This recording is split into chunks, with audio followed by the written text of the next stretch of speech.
you. Thank you so much for the prayer. I've known Pastor Williams for some years. And aside from everyone here, Pastor Williams has probably the most, I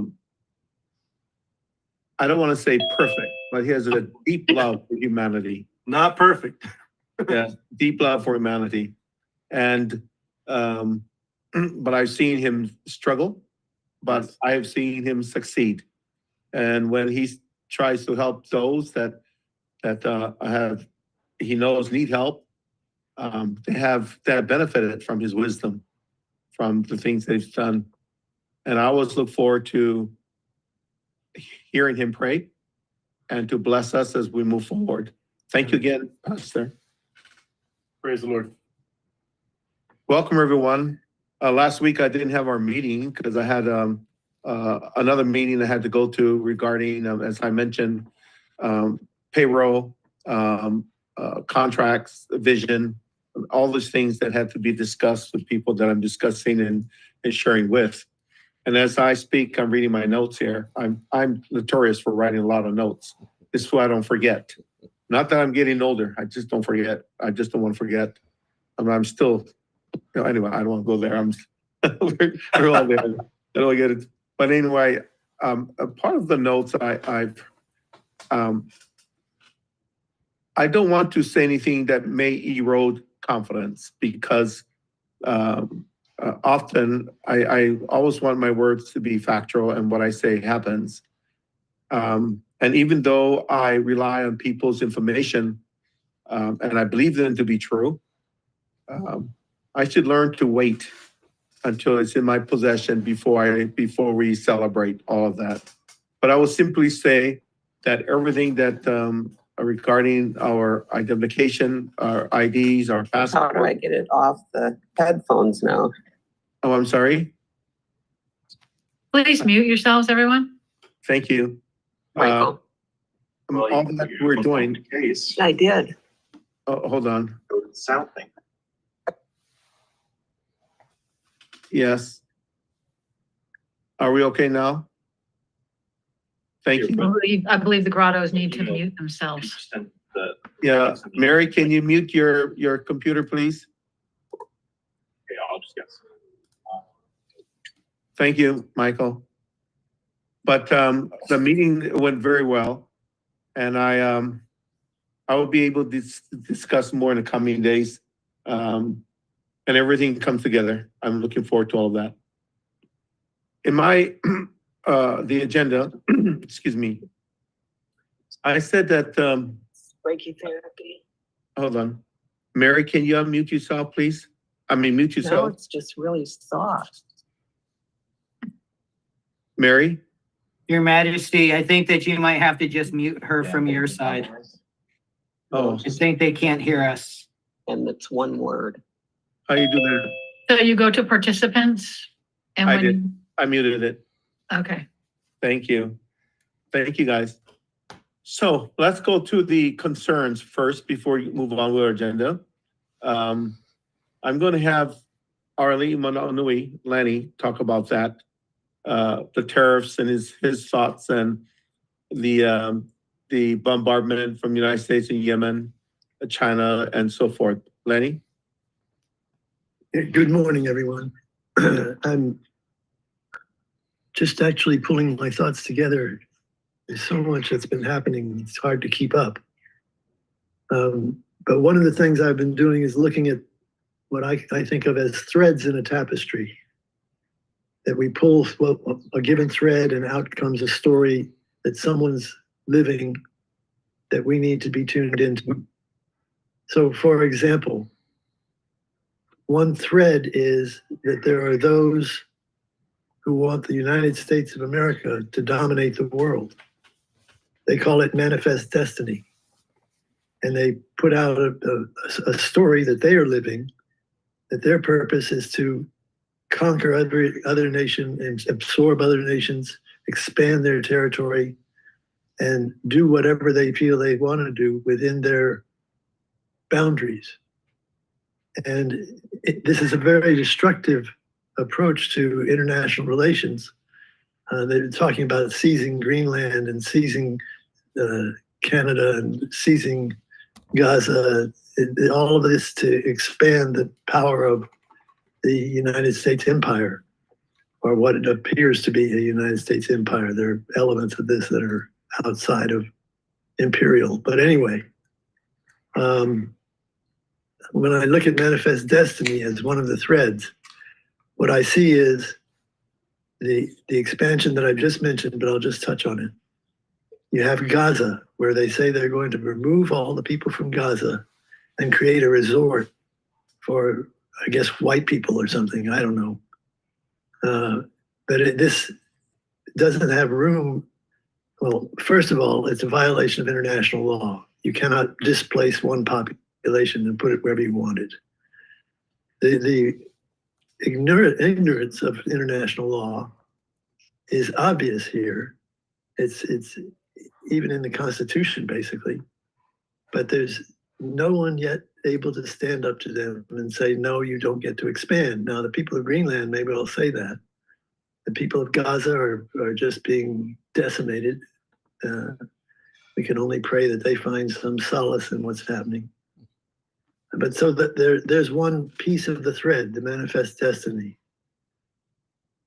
And then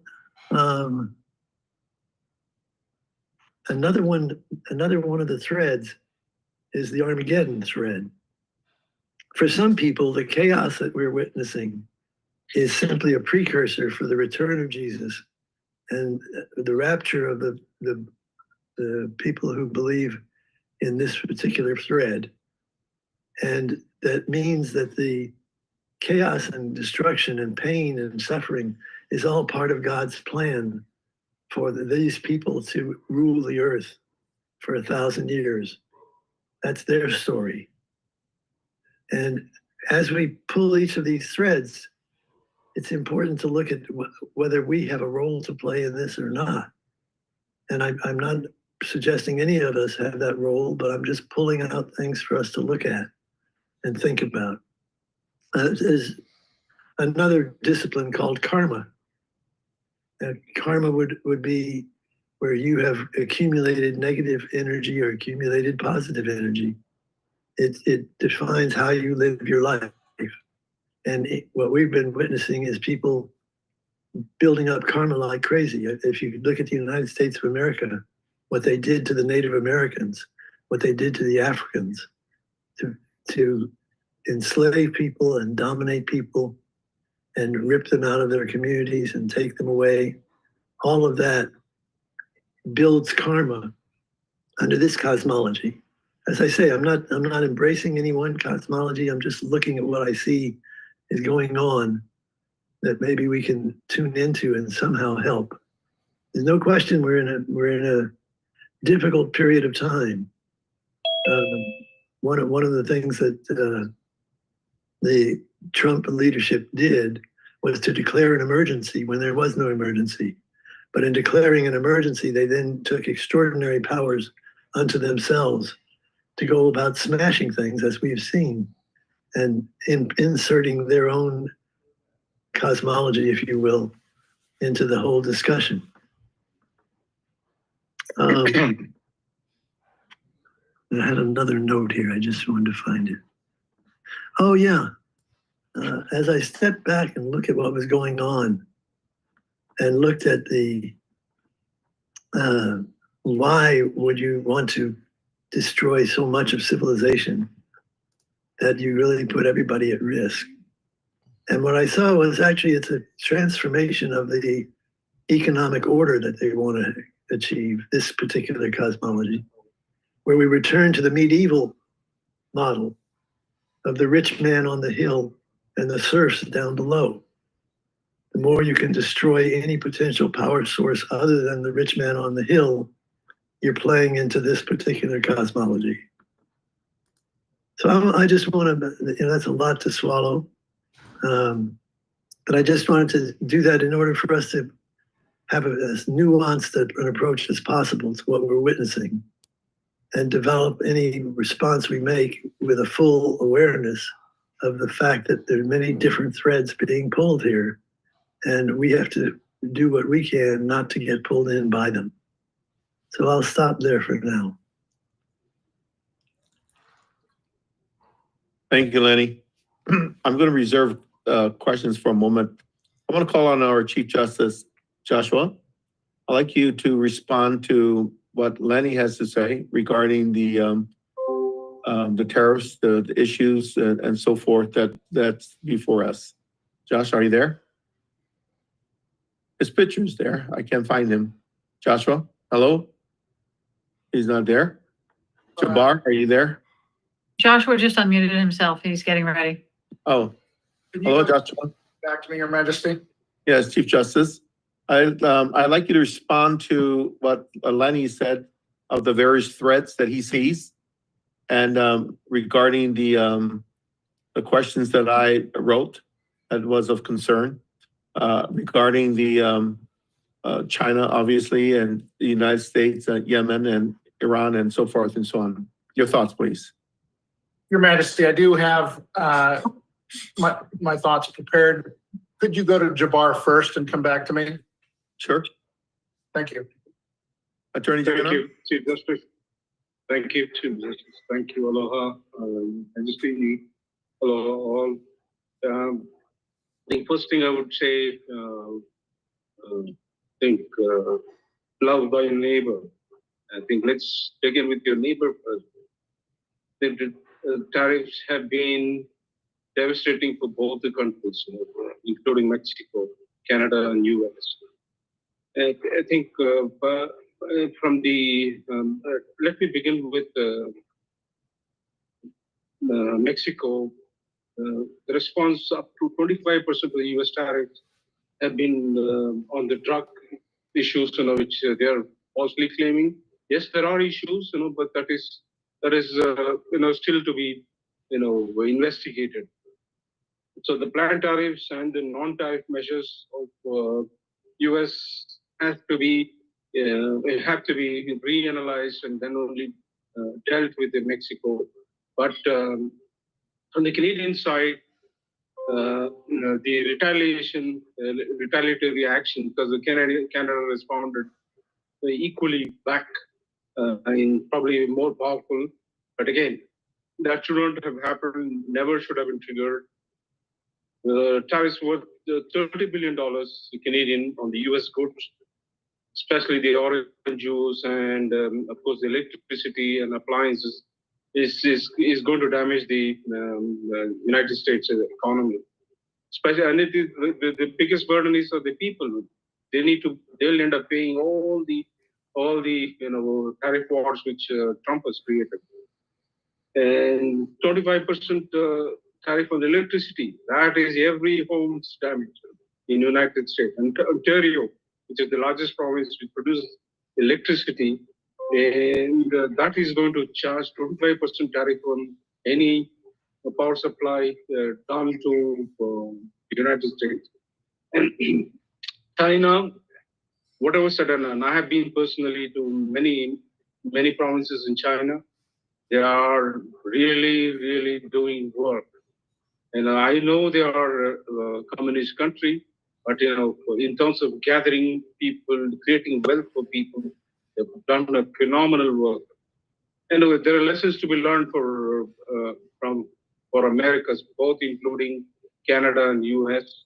And a 10 to 15% tariff is on the US agriculture tariff is going to be hitting the American food plate, which is not really welcome at all. The current economic crisis, where the wealth is going phenomenally only for the wealthy people in Americas, including Canada.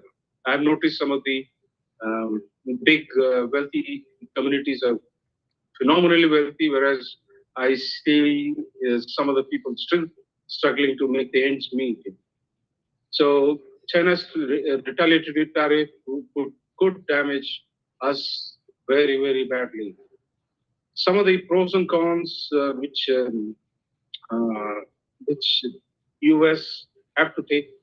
Some of the pros, which might help United States is pressures Canada, Mexico, or to negotiate the immigration and fentanyl, which is which is one of the key points which Trump raised in many of the discussions. America First policy, and again, it does help, but no, that was only the election agenda, is what I feel.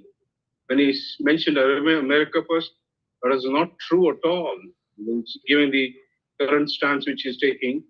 And so some of the cons is higher cost to U.S. Consumers. Canadian energy is going to be very, very expensive for U.S. United States of America's homes. It's just going to be, cost burning for an ordinary middle class American. And likewise, agriculture, the grocery bills are going to pile up, and which is not welcome at all. Of course, we can build our relationship with Mexico. And NAFTA has failed completely. North American Free Trade Agreement, which has worked for probably 80, 90 years. That has failed. And I remember during my student days, NAFTA used to be the best agreement for the entire Americas, which is Mexico included. And that has terribly failed. Now we have to renegotiate. And this tariff war, is going to create new policies, new constraints for businessmen who are willing to do business around the world. So yeah, and on the whole, this has to be, put to a stop and taken forward. I yield the floor. I have lots to say, but I yield the floor for now. Thank you. Chief Justice? Thank you, Majesty. I was just throwing on my suit coat and putting on my tie. So You look great. thank you for that time. My thoughts on this subject are quite complex. The issues are obviously complex. Some of the language I might use here might initially seem a little bombastic. I'm an individual that regards economies as, well, let's put it in terms of what I've heard about Hawaiian culture. Life is the water because it brings food, it brings life to the island. In somewhat of a similar way, the economy of the world and the economies of the world brings lifeblood, food, necessary things, some luxuries to those who can afford them, to all people on Earth. And as I look at what's transpiring with the tariffs and other things going on, it reminds me of détente and nuclear war. Nuclear war, devastates. It's absolutely devastating for the localities, especially the localities that are hit. But the economies of the world touch the entire globe all at once. And we don't know, I think this much is true, we don't know what is going to transpire when we start yanking apart aspects of the economy. We don't know what kind of depression it might cause, recession. It could go the other way for certain countries. That's a possibility. Those putting these policies in place right now might be successful for certain people in attaining greater wealth and greater economic, what they would call success. But in any circumstance, in any, the way this plays out, any which way, there are going to be those who are hurt and harmed. The world has been on a what I believe has been a trajectory of greater and greater wealth and access by humans to water, to clean water, to the necessities of life. And I'm not talking about the first world countries, I'm talking about every other part of the world other than first world countries. But what will the status be if if this new order, and I'm talking about an economic order, not political, but it is tied to the political. What effects is that going to have worldwide? Might help the United States, but at what cost? Might hurt the United States.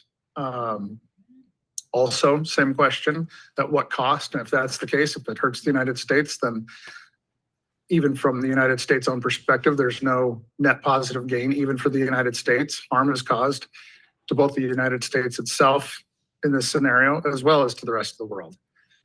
And the reason that this situation brings my mind to nuclear war is the way that nuclear war was stayed was through mutually assured destruction.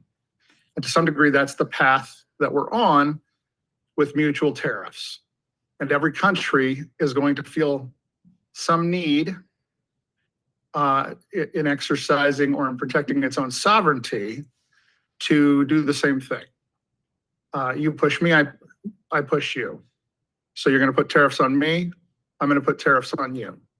And now we're in a game where everybody's putting tariffs on everybody, and that has drastic effects worldwide on the economy.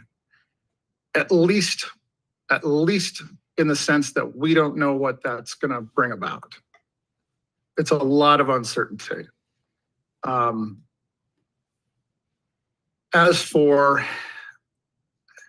As to the Trump administration's intentions, I don't know this.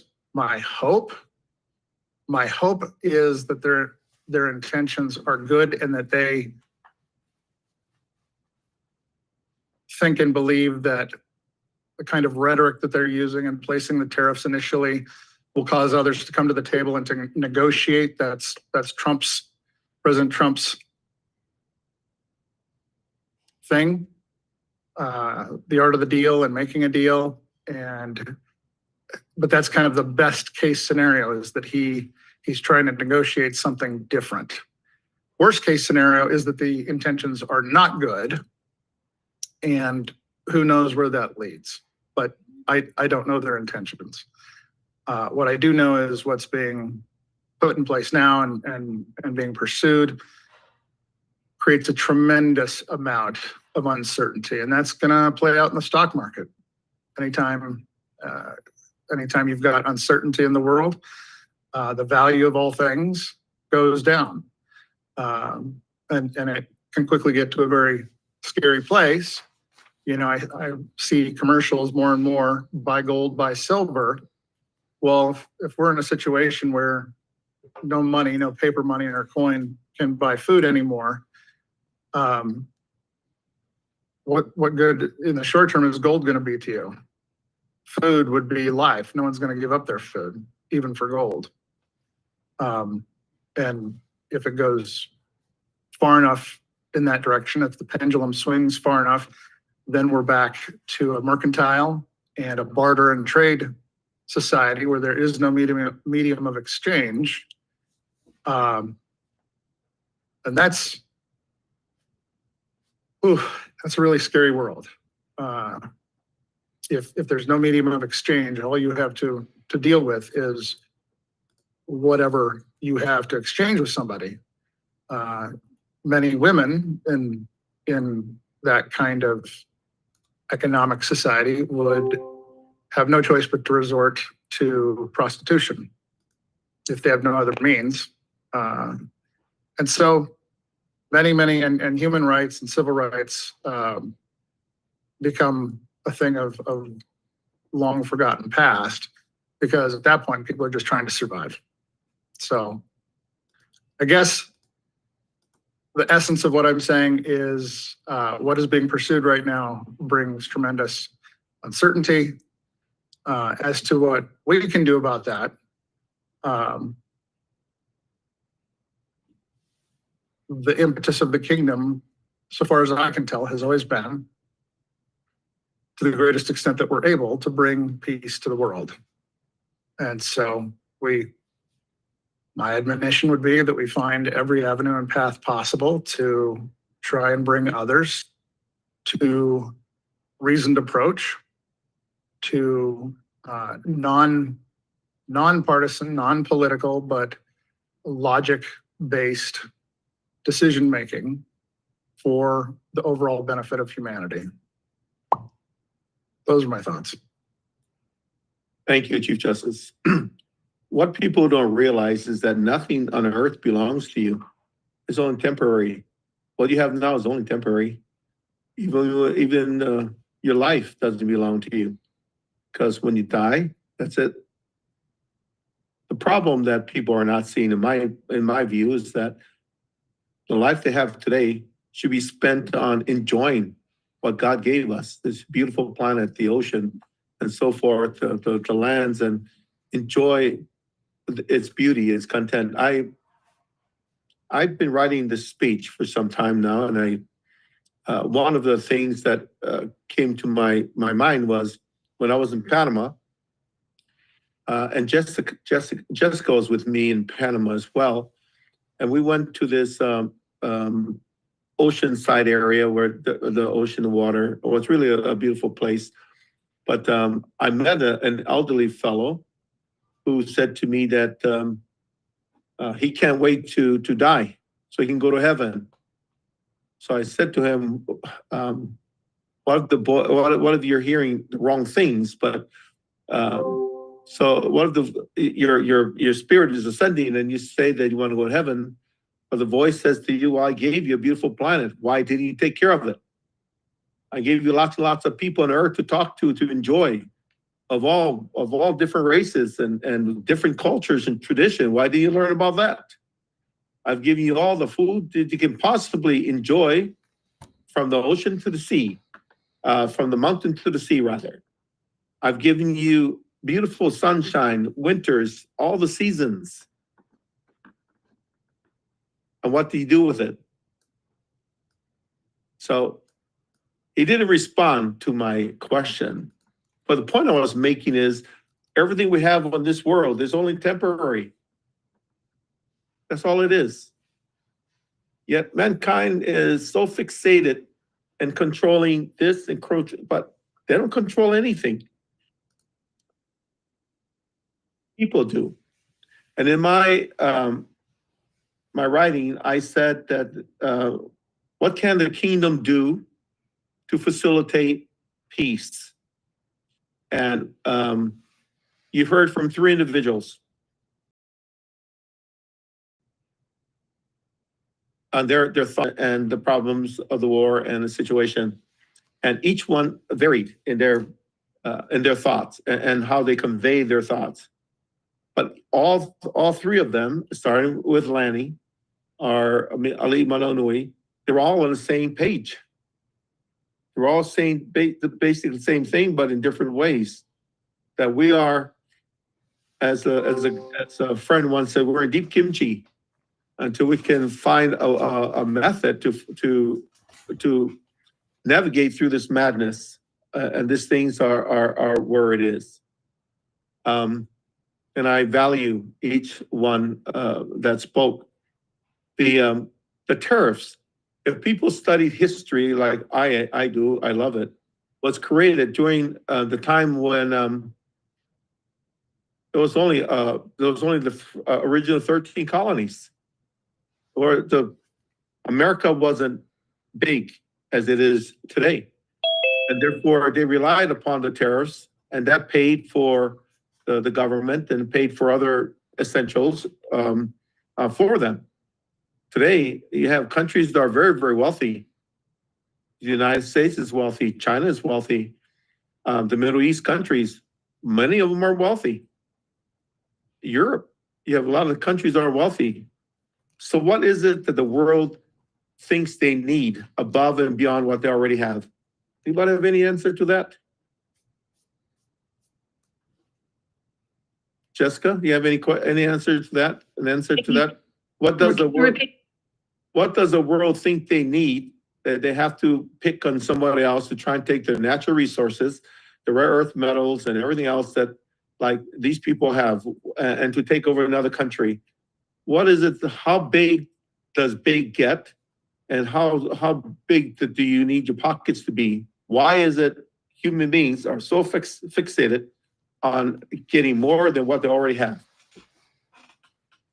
We, after World War II, we did not properly learn, for some reason, that our enemy is actually the despot. It's the bully. But bullies have a tendency to take up more space than is allotted to them. And they push for that. And because they keep pushing, they keep taking more. And bystanders, whether it's from fear or whatever, we kind of, the communal we let it happen. And so we need better preventions to permitting bullies from gaining such tremendous popularity and corruption. And I believe that our kingdom philosophy on one, peace through righteous action, but based on human rights, can help in that regard. So I don't know why we don't get rid of the world bullies, but look at the nations around the world and their charisma or whatever just seems to allow us to not stop them. Does that answer your question, Your Majesty? Well, it's more philosophical, but I understand just 1 second, Earl. I understand that. But in the Hawaiian culture, I can only go through the Hawaiian culture for a moment. What we did with bullies is that we put them in their place. And the bullies would go him-ha and go to the ocean and cry in the ocean. The ocean's already salty anyway, so you cannot tell they're crying. But my dad used to say that we confronted those bullies head on in a very nice way and say to knock it off or what have you, and they go cry in their ocean. But whether that's true or not, as a seasoned veteran, and that and the numerous confrontations that I was engaged with as I grew up, and my martial arts background, etc. Fighting was used only for self-defense, not to bully anyone. And so when you have the ability to help, people should step in, and that's the problem with what's going on in the world. And as our Chief Justice pointed out, we don't know the intent of the United States or any country as to what their intentions are. Basically, is to watch and see how that translates, how they move forward. We don't know that. But from the kingdom perspective and how to mitigate this is what I'm interested in. I receive calls outside of our circle here from other leaders of the world asking my opinion. And although I've surrendered some of my opinions, I also said to them that nothing I say is concrete, because what's going on in the world is fluid. What's happening in government is fluid. It continues to evolve, and hopefully it evolve in a right way. But in the event that it doesn't, what impact can the kingdom have in mitigating the situation to bring about peace? And that is the admonition that these are the things that I wanted to have us all think about it. I know it's very thoughtful and very profound, but it also is impactful, and it also involves us. It involves us. We are in the middle of South Pacific Ocean. It involves us directly. We have food and everything shipped to us from all different countries of the world, textiles, different foods and meats and et cetera, come to the Hawaiian Islands. Yet the Hawaiian Islands, it was once very fertile and it could grow our own food and sustain ourselves. The ocean and from the land to the sea, we had all that. But now the Hawaii is concrete and asphalt, and homes and lands being taken for those that want to exploit the land and the culture and heritage of the kingdom. These are the things that we face. So in the absence of what's there, our people have to rely upon things being imported from across the world. It'll bring the cost of living extremely high in Hawaii. It'll devastate our people. And that is what we're discussing. And this devastation is also a part of an illicit attempt to further control the Hawaiian Islands, further control its resources and who the people are. But there are people who are standing firm to maintain and keep their lands, who wants to farm the lands. For example, Auntie Victoria. Auntie Victoria's land is a farm. She has kalu, which is taro. She has ulu, which is a breadfruit that grows from the tree, which is a very strong staple for the Polynesian. She has all kinds of things that she grows on her farm. These are very, very important. Auntie Victoria loves the land very, very much. And at this point, which the land was given to her family generations before from Kamehameha III, called the Kuleana lands.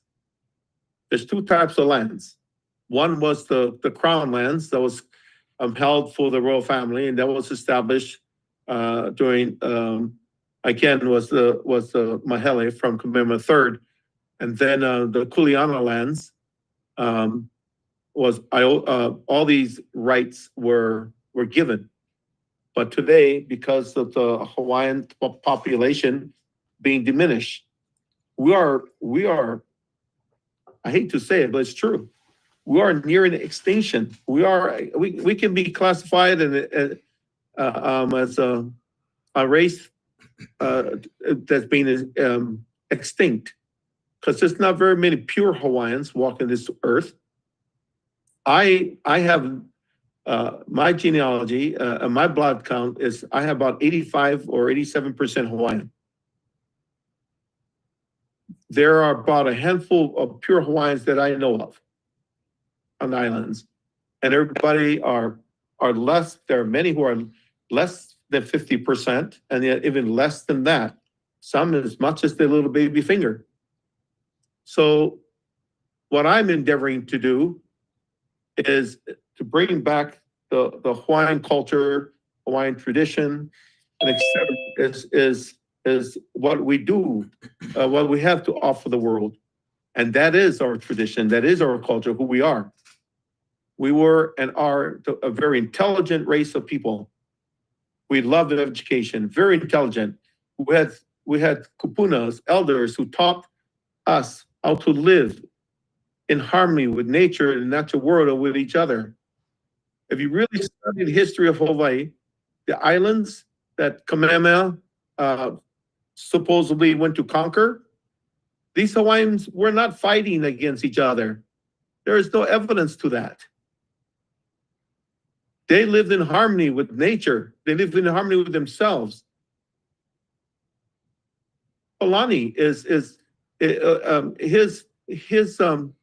haumana, excuse me, his teachers rather were very intelligent individuals that taught how to live in harmony with everything that the earth offered. Everything. So everything in the world is, and that's what I said earlier. Nothing is permanent for anybody on this panel. Nobody, nothing's permanent. It's all temporary. Your Majesty. One second, one thought. Let's say, for an example, all of a sudden, you find that you have an incurable disease, yet you know that you have to go to work, you have to do this, and that, and all that stuff doesn't matter anymore. What matters is that you need to find your health. You need to find food that can nourish your body healthily, medicine that can help you, whether you have to go to chemotherapy, whatever therapy you need to go to, all of a sudden, all the other stuff doesn't matter. Nothing. The only thing that matters is your life. I want to live. Yet mankind goes so far and forget that they have to take care of this. Your body is your temple, period. But all these wars and the Armageddon that Lanny mentioned and that I mentioned in my letters, they're real. And why is it real?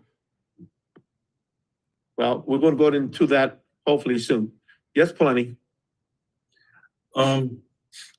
Because we're talking about our culture as a as our, I don't want to say gift, but presentation as an individual. May I say something that comes from why we look at heaven and earth, heaven on earth, so to speak. And one of the molelos by Tohono Lono. It says, O Lono of the air, you speak in many ways. Soft and wild, you sound through birds and trees. Your reverent music rings through waterfalls. Let us hear you, let us see you, so that our source is as real as ourselves. That is just one version of 4 parts of an ancient chant that comes from the temple. It's how you see the beauty and it's where we're coming from, the stuff of life. I remember saying in the last meeting, my father saying, we don't worship anything with 2 feet in the shadow. And it took me years of training to come up to say to my teacher, then we worship food. And that is why the Pu'unua, or the sanctuary of peace, is a garden that provides that food. I think that concept of our culture, and we must understand that culture is based in a faith, and we're one of the indigenous people that put our indigenous faith on the table of faith in 1976. So the components of that contribution of faith, based in the land and this planet and this earth, and now Pele is erupting, and we look, till Pele is the goddess, but Pele is the first Aumakua. Pele is the first Aumakua in a line of all Aumakuas. But what we have forgotten as Hawaiian people, that she is the first guardian angel. When I was studying her, I was told she's not a god, she's an Aumakua.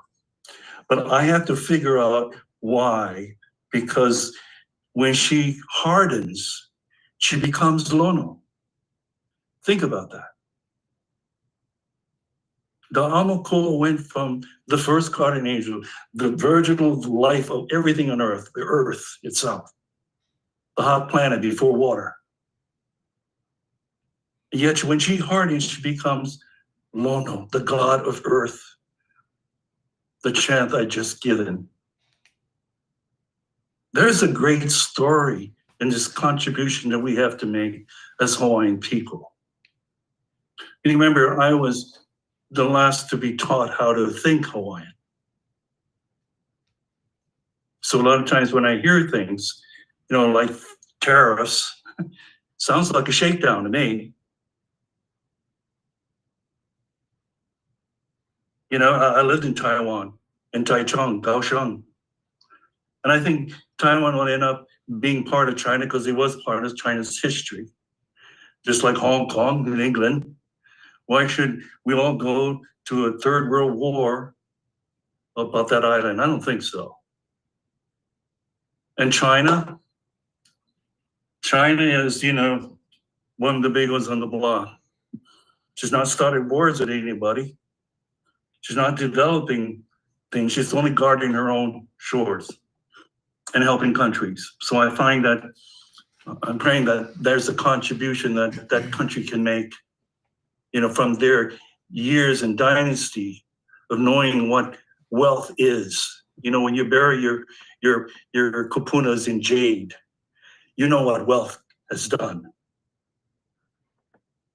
And the Chinese have made a great, the union of the Chinese and the Hawaiian is the first union internationally. Okay. You can walk into Iolani Palace and see the bronze made in China. Okay, so there's a piece here that we can make a contribution, that our narrative of humanity is about the staff of life who must feed each other. We are neighbors. And there was a time in our history where there were no weapons. We had given up the Ihe because the puhunua, the garden, the staff of life there was no excuse. But, when Paya came in the 14th century to say, hey, you better pick up your spears again, because what's going on in the Philippines and the Spanish, they're coming. And that's why in the temple knowledge, the priests went into hiding 65 years before the arrival of Cook. I'm not going to say it, but 65 years before the arrival of Cook, the high priest went into hiding because they knew what was coming.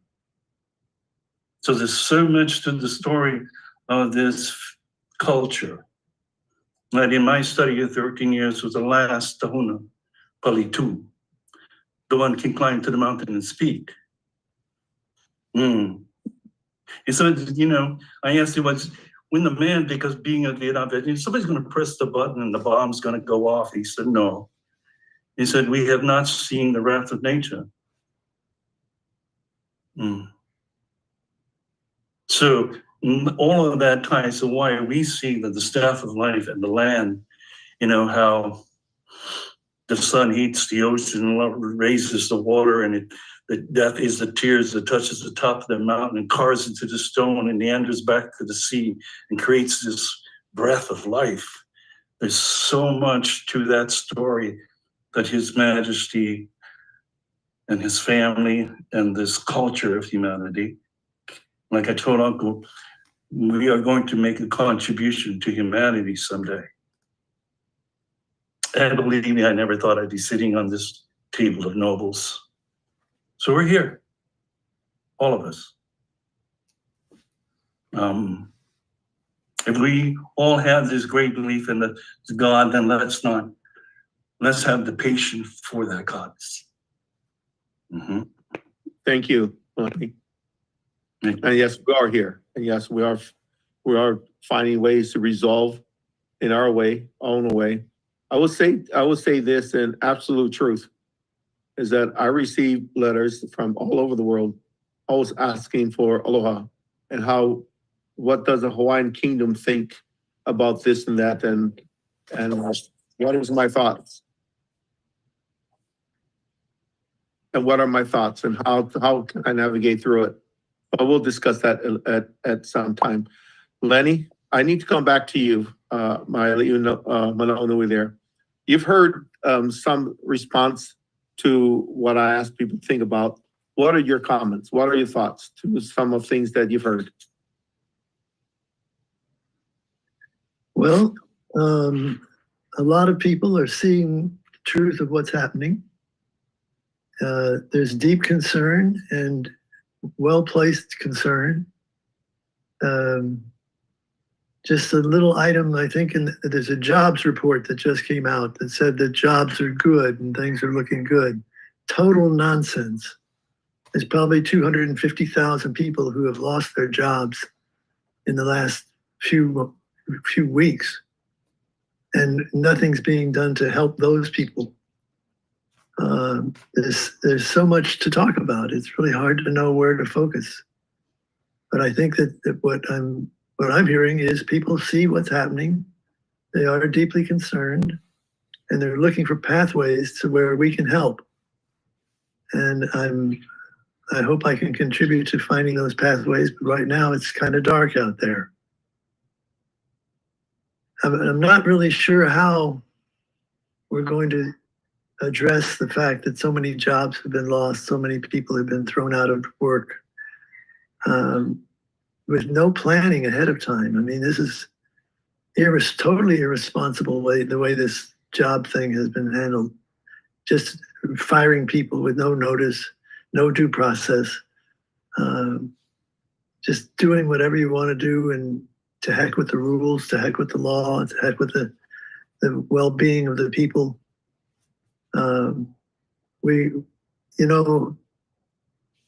was another thread actually that I saw, which is that it appears that there's a supernatural element to what's going on here. That there's evil afoot, real evil, and that people need to be very careful to see it so that it doesn't overcome them. And that the leadership, this Trump leadership, apparently has an ability to sway people's minds. You have a third of the people following along this pathway as if it's a righteous path, when in fact it's a straight road to hell. So that's a little bit of my response to what was said. Thank you, Lenny. Earl, you had something you wanted to say? Well, hi, everyone. Aloha. It was just briefly when we were talking about a lot of stuff about where we're going. And it's also looking at going back to the beginning. Everybody gets caught up because I think I said once before, he who controls confusion is in control. And only that person really knows the outcome because they're controlling the confusion, which is a lot of power. And one of the things I see is going back is when they say of letting bad things take place in our world. Me personally, from my experiences and where I come from, I see a lot of it coming from indoctrination of our children in the very beginning to be passive to power and not really speaking to power or knowing how to effectively gather to speak to power. And with that control, it's the youth also that needs to know true history, true knowledge that's been hidden away from a lot of us, because you can still control. Because how do you know if you're repeating the past if you don't really know real history that might be doing the same thing and has never changed, just changed the name and the way that they're doing certain things to keep control and power. So the youth are very important. And me being a master teacher in martial arts, and I was one of the youngest teachers or student teachers that started teaching adults combat martial arts ever since I was 15 years old. I learned how to talk to many people. And one of the things I always noticed was that whole thing that children are the future. And we get away from that, and you'll see powers to be want to teach the children or keep or change the history or destroy the history or keep it just for themselves to maintain power. So the youth is very important, me personally, towards moving towards the kingdom, like you said, talking about traditional history, knowing the past, knowing how to keep moving in the future, because they're ultimately the future to carry on the torch going forward. So knowledge is not lost and forgotten, which people of power want to take place. So my whole thing was true education and knowledge of being in self to empower that energy, the vibration that needs to be of people collectively, that we are all more alike and not different, and how we can reach that same goal together collectively. I yield back. I don't know if he should be my director of my Secret Service or politician. What you said is good, but thank you. Thank you. I like that. I'm gonna pick on my son here. Lely. Hello, son. Yamanao?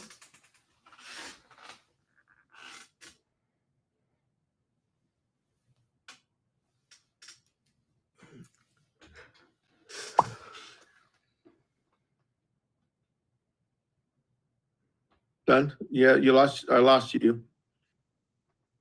You're on mute. Okay, there we go. Hello, everyone. Thoughts in general. Well, what Earl just said, I mean, that what he just said earlier, I think that's definitely kind of that's a big important part, for the future. And I what I've tried to do when things feel overwhelming is just, to simplify. I think there's so much things going on that, like you said before, Dad, you lose kind of sight of what really matters. And so I think I have no idea where the world is going. I have no idea, where to even start. But I do think that education, questioning, learning the truth, so the same patterns and mistakes, aren't continuously made. And, I guess leading by example, I think is a huge part, whether big or small. It's, I think faith, belief, confidence, is lacking, and because there's so much confusion going on, that is how power is maintained. Because when things are uncertain, things can be easily controlled by other people that, like I said, know the outcomes because they're the ones controlling it. So, I mean, with that being said, I just, even little things like coaching my daughter's volleyball, those kind of things is what makes a lot of this confusion go away, right? Because you're focused on the things that are important. And I think people get away from that. It's, it's keeping up with the Joneses, trying to do, trying to compare to others. I think that if you just come back to self and your family and your, just your surroundings, and just take a minute to step back and really see things from a broader perspective, things seem to calm more, for me at least. And then you then you really can start deciding, or paying attention to what's really going on, and then make your own decisions from there. So that's just my personal thoughts. But I have seen, out here, even out here at home, there, and we've talked about this before, it's so different than it used to be. And a lot of the smaller local businesses are shutting down daily. And, it's just big businesses coming in here. And like how you said, Dad, it's just concrete. There's all the local shops are closing. People are ordering everything online now. Even for my business in general, in the screen printing and apparel industry, there's 200 plus screen printers just on Oahu. And they're struggling because instead of people just coming right down the street and coming to you as a local business, they order from Custom Ink somewhere in the mainland. And you see that happening every day. Small restaurants are closing, big box corporation coming in, more Targets, more Costco's, more Home Depots. And I think at some point, it's Hawaiians general, the whole culture, everything's getting kind of pushed out, and you can see it. The lands are disappearing, buildings are coming up, people are leaving, and I don't know exactly how to, the best route to, to kind of go. But there definitely, needs to be some changes made for sure, or the culture definitely could get lost. Thank you, son. What you said is absolutely true. And we are moving forward to resolve all that you said. That and everything is taking time. It took me from 2002 to continue to move the ball. And it's now we're almost there to actually to make an effective change. that is all coming. Thank you, son. Thank you. Claudia, do you have anything you'd like to say? Hi, Your Majesty. Aloha. Aloha. Aloha, everybody. Yes, this is very concerning what is happening right now in the world. And I just can say that what we are doing, just keep doing this unity with the unity. And you have a lot of things. You have a lot of power, Your Majesty. I will say that keep using that power because you can do actually the surprise diplomacy because you have that power. So you actually can do anything you want to visit the leaders of the world, and you can do anything because it's necessary to show that leadership that you have. You are a leader. So in these times, I think is important. We support you, and just seeing how Hawaii. I mean, I've never been there in Hawaii, right? But my sister actually works for Delta, and she's been there. She was there yesterday and she loves it there. So just to see the people leaving the island is sad what you guys are telling us, what you guys are describing. So you get my support. Sorry, I get emotional. But you have my support because this is important.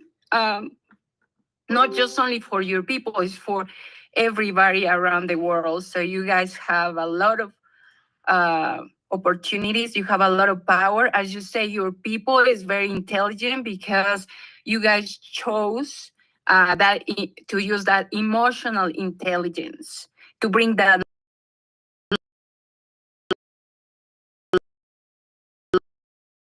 love for love. You have a lot of things from you, Your Majesty, and your people, and you have our love from all of us. Hello, thank you so very much. Michael, proper? Hello, Your Majesty. Hello, Council. Your thoughts Aloha. on this? The thoughts are, this is a common thing that we see in life. We see it as an individual in the pride cycle, how we personally go through and learn lessons of life, whether it's in our childhood or in our adulthood. And then we see it collectively within different cultures within a control cycle. And I believe after the consolidation and centralization of control, we see it in what history books will look at as a war cycle, just like what's been talked about prior. Learning from the past and understanding the past is imperative to be able to see and make good changes in the future. Your Highness, what you see behind you on the map, food, life in the soil, connects to the sun.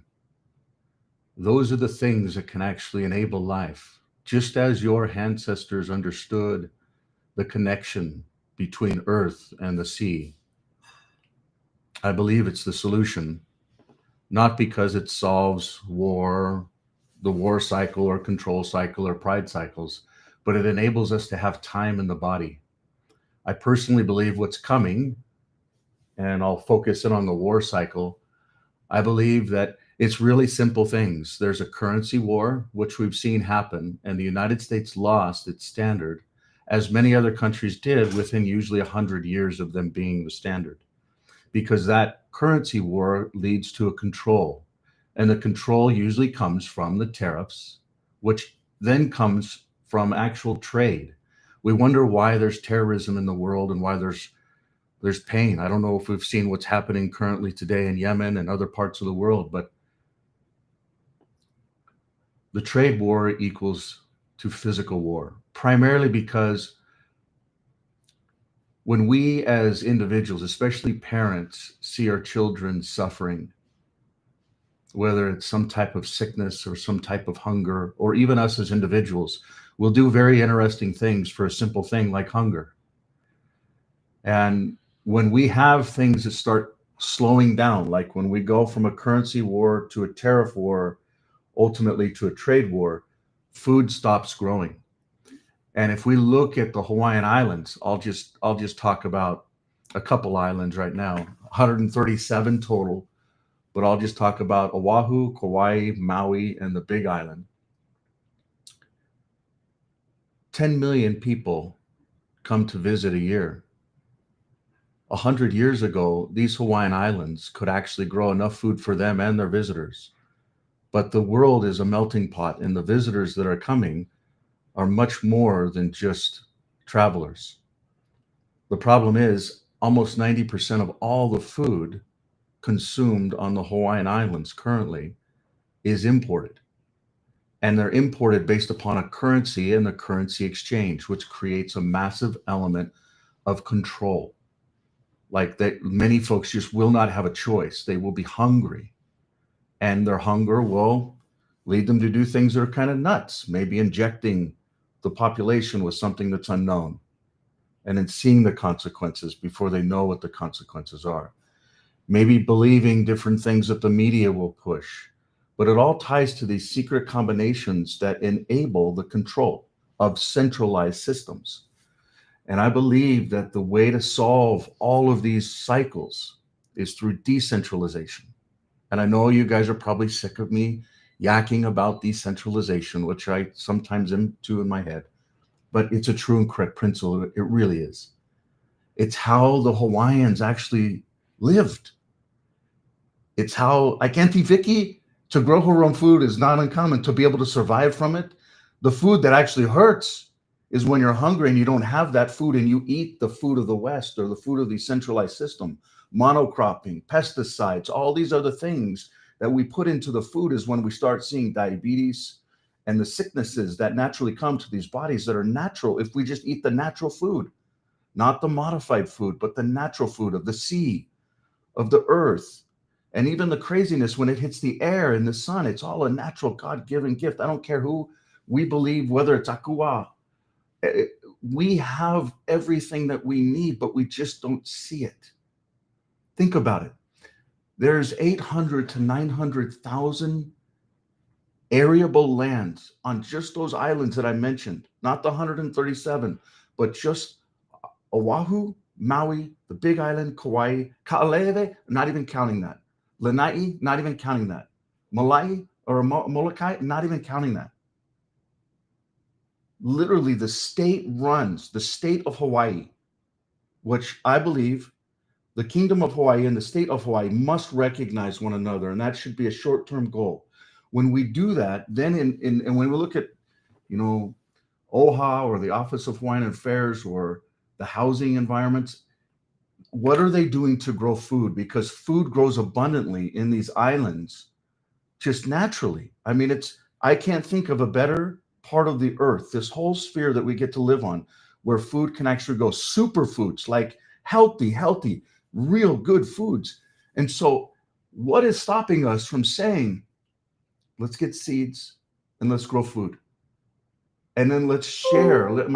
We were talking about the businesses that are going out of business. You're absolutely right. That's because of commerce, centralized commerce. And then they ship. But what happens when the ships stop? What happens when real war happens? Because the future will be full. Like the gentleman is so wise, Palani, I always mess his name up. Taiwan will be invaded. The question is, who will stand up for Taiwan? And will that be the start of World War III? And if it's the start of World War III, are we just talking about isolation? Like right now, Taiwan's internet cables are all being cut, whether people understand that or not. They're trying to separate them. And through separation, just like they did with humanity's languages, they think, like all of us on this call, we all come from different parts of the world with different perspectives, with different realities, but we are one. We are one people. And the talk of laying down the arms and not fighting is so true. And I believe that is why the birthright of the spirit of aloha and the Hawaiian people can actually be that beacon of light that can actually show the way. And the way is simple. The way is to use the things that our Creator gave us to grow food. Because if we grow food, we don't need to engage in the war.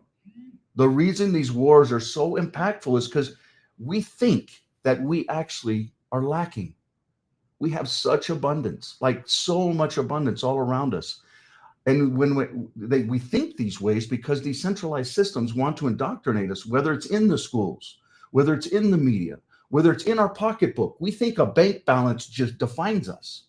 It has nothing to do with it.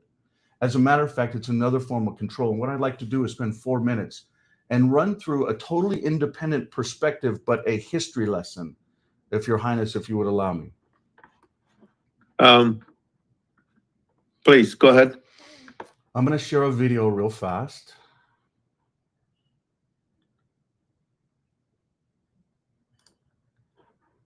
Well, Your Highness, I think you're talking to my son.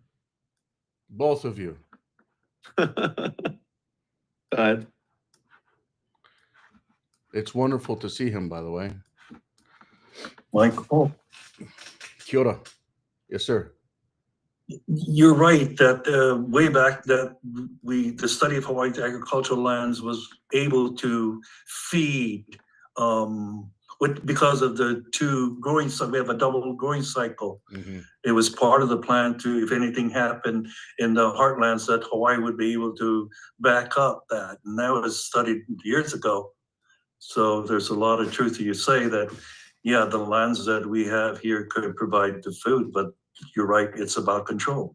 Yes.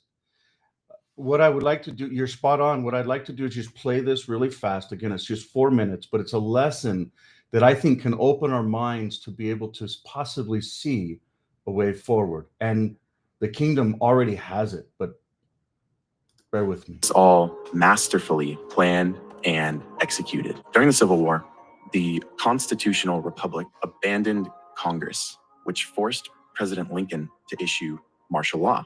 At this time, the Republic was taken over by foreign insurgents who replaced it with the United States of America, Inc., in all caps, in 1871. A corporation that had the same name, the United States. What better way to replace it without anyone noticing that they just got turned into a business and commercialized? Now, this corporation was later purchased by the banking powers behind the Fed in 1912. The Fed was created in 1913. Why did this happen? Well, the US was bankrupt when we sold the United States to foreign banking cartels, if you will. Salvage liens were placed on every asset. Check this out, including the people of the new federalized states. Now let's fast forward to 1933. An income tax was placed on the people to pay these foreign bankers who own the IMF, which owns the IRS. Look into what the IRS actually is. Who is the IMF owned by? You got to follow the money. Who funds it? It's the same people that own the United States Inc. Same few families, and they're not American. So when I say foreign insurgents, that's what I mean. So 1933, USA Inc. goes bankrupt. An income tax is placed on its people. In other words, you and I were turned into property. Look it up. We were turned into cattle, and we were collateralized in order to turn us, humans, flesh and blood, into a means of paying off a massive debt. But the problem is that while you are technically a person, you've entered into contracts that you're completely unaware of, such as your birth certificate, social security number, etc., that are all saying, I consent to being collateralized. You're living as property, as opposed to living as a blood and flesh natural being. On paper, you are property. You are a corporation right now. You might be hearing this and thinking, we're fucked. We're property? Are you kidding me? And that's true. And property doesn't have rights. But here is both the blessing and the curse. There are multiple of you. Just like there's multiple United States of Americas. Sleight of hand, remember? What hat do they want to wear? There are multiple of you. The insane irony in all of this is the fact that they are actually now liable for all of your alleged obligations, aka debts. That's what a debt means. You can play a wrong move in chess and still win the game. And commerce is chess. Their greatest attempt to set us back actually is their greatest weakness. How can we owe debt if the United States is liable for all of its property. If we're its property, then it's the United States' burden to pay our debt. And that is exactly what the law says. I'm going to leave you guys with two different codes that I highly recommend you look into. First is going to be the House Joint Resolution Act 192. And when that occurred, the dollar was turned into what is called Federal Reserve debt notes. If we're being asked to pay debts, but all we are given from the system is debt notes, aka fiat money, to pay back those debts, how can we pay a debt with a debt? I just want you to sit with that. They never gave you lawful money. They never gave you gold. They never gave you silver. The other side of it is looking into 18 USC 8, 18 United States Code 8. You're going to come to find out that that's literally telling you that the United States is liable for all debt. All of your debt, the United States is liable for it. How can you pay a debt with debt notes?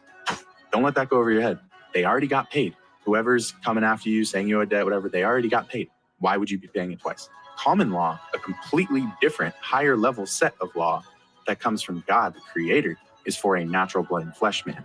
And yet you have been following legal law.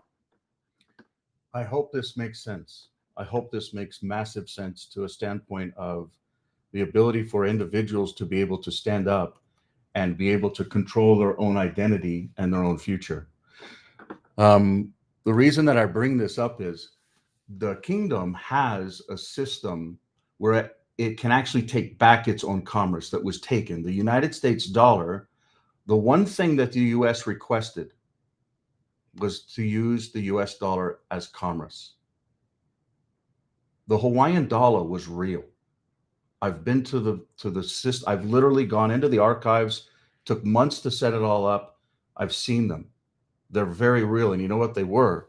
They were physical silver and gold. When you look at the Constitution of the United States of America, and I'm not saying the world revolves around it, but it was the first document that was ever created as a constitution. It was built on silver and gold. The state that I'm in currently, Utah, in the Constitution, to transact was written into the Constitution. It's one of the only ones that it's actually silver and gold. But we work in a world, like all of us are digitally connecting, all from all parts of the world to serve as nobles in this beautiful archipelago of 137 islands, known as the Kingdom of Hawaii or the Hawaiian Kingdom. The ability for us to come together digitally is the same thing that we can actually leverage. We all come from different tongue, different bloodlines, different people, but we're all brothers and sisters on one earth. And if we unite together and use one commerce system, and we all focus on growing food in our own respective parts of the world, and that commerce system can be lots of different things. For instance, I personally went to every country that is a part of BRICS for a week to a month before COVID broke out. They're using a digital system, whether America wants to believe it or not. There are other systems that are being developed to send and receive value in real time with real assets, with no government, with no bank, with no fees, with no delays, and you know what's crazy? With no tariffs. With no tariffs.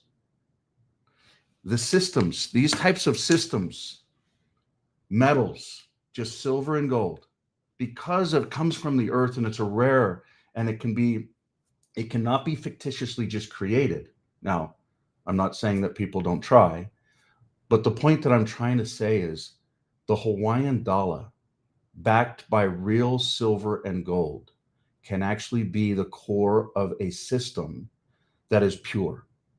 And I believe we are not just a bunch of weak people from all around the world. We're actually, because we can come together united, and because the Kingdom of Hawaii doesn't have the history and garbage of what I just showed that video of, it can restart the Hawaiian dollar with a very pure baseline. It has the Kingdom of Hawaii has a competitive advantage to the rest of all the countries in the world, all the tongues, all the people. I believe it starts with covenant-keeping people that I'm honored to serve, that I'm honored to give life, my breath to, my energy to, because they deserve it. And through them, I believe that the rest of the world can actually find some peace. I'm not talking about what the world would talk about with religion. I'm not talking about spiritual peace. I'm not talking about the individual pride cycle. I'm talking about the collective pride cycle that we as humanity can come together and actually see, yes, we can't control the lines being cut and the bombs being dropped and the increases of pricing. But in all reality, those aren't our problems. Most of them come with us as individuals being able to see what we can do. And what we can do is simple. We can grow food and we can buy food locally in a local currency that's backed by real assets. And if we just do those simple things, and if the Kingdom of Hawaii is actually a beacon of light to start that out with a culture that does that, because if you really look at these 4 or 5 islands, it's actually not complicated. You wonder why COVID was massively focused on Australia and New Zealand and then Canada and other parts of the world that are colonial-based cultures. They're test centers. If they can pull it off in Australia and in New Zealand, then they can pull it off on the rest of the world. If you know anything about product launches or product development or release cycles, these things are plans and they don't just happen overnight. There's a sequence to them. But the Kingdom of Hawaii, it's been oppressed, it's been stolen by a state that I believe, if we continue to just stand for truth as our amazing king and his son, by the way, I can only imagine the pressure that his son either, I don't know, maybe it's not a big deal, but I can just imagine. And it's not because of him as an individual, it's probably because of his generation. The future generations have a beautiful, beautiful future, but we must do our role and our part to stand up for what is right. And whether that's individually in our own choices spiritually, or whether that collectively as not just God's kingdom on earth, but we have an opportunity to be a part of the kingdom of Hawaii, which means something. The Hawaiian dollar means something. And if we can just figure out what that is, and I'm not saying we have to, because a lot of it is actually right in front of us. We just have to see it and be a part of it in a material way. And many folks, like for instance, just in the last month, we see things that are happening right in front of our eyes. We see these tariffs, and then we see, for instance, when I went back to meet in DC a couple weeks ago, I went back and I met with the Department of Interior, because some of the tasks that I'm tasked with the Kingdom of Hawaii relates to the Department of Interior in the Hawaiian Kingdom. But when I was there, I was actually sitting inside the library in the Department of Interior for the United States of America after trying to speak with the Hawaiian representative, which is another conversation. I sent a message off to the gentleman that actually runs. Actually, I'm going to pull up. I'm going to see if I can find an image, because this will paint I tried to meet with this guy. He wouldn't take my meeting.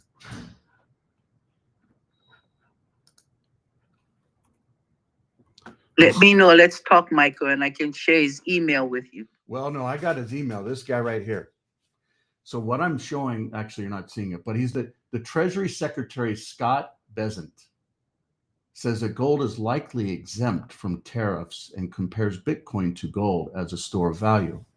What if I told you that the Hawaiian dollar has all of the attributes of Bitcoin, but it truly is private and it truly can be transferred in real time with no fees, with no delays? And what if I told you that the Hawaiian dollar can actually interface directly with what's called digital BTC or even BTC. BTC is also known as Bitcoin. My point is we have a massive opportunity to do the same things we're already doing. But how much peace would we have and joy would we have? Because I think that answers one of His Highness's questions earlier. Life is here to be enjoyed and to be peaceful and to have love and serve others, but it doesn't just stop there. We have to actually do something. We have to work.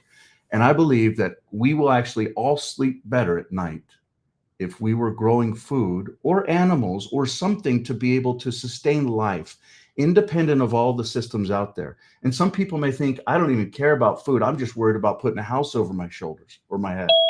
I would argue, please go back to that video and think about things differently. Think about life differently. Think about the bills you pay. Think about the currency you use. I don't care if you're writing out checks or you're using visas or you're using ACH or whatever you're doing. Think about it. You went and set up an account in that currency. You're using that currency. And I would argue that we're not just talking about US dollars on this call. We got people from all around the world that understand what I'm talking about around foreign exchange. And the manipulation actually started with foreign exchange and currency wars before the tariff wars. Again, currency war, tariff war, trade war, physical war. But that's the war cycle. We got to come back, and maybe the time has already lapsed for this, but the pride cycle within each one of us, we've got to understand that. And then in the right spirit, in the right heart, and don't get me wrong, sometimes it's good to not have food, because that spirit becomes so tender. And I would even argue that through not having food, a lot of the sicknesses that ails humanity goes away. We look at cancer, starts usually in the digestive system. We have some doctors on. Starts usually in the digestive system. What is it? Why is it that fasting can actually not only sharpen the mind, but sharpen the body? So through fasting, it's not something that we have to be scared of. But we do need to be aware of it, because through that scarcity mentality of we don't have, we do things that are just automatically being the chattel. We're being the cows. We're being directed. Oh, we got to go to this field. Okay, we'll just stay in this field. And I'm not saying that we always have to fight back, because it's not about fighting, but it's about loving. It's about aloha.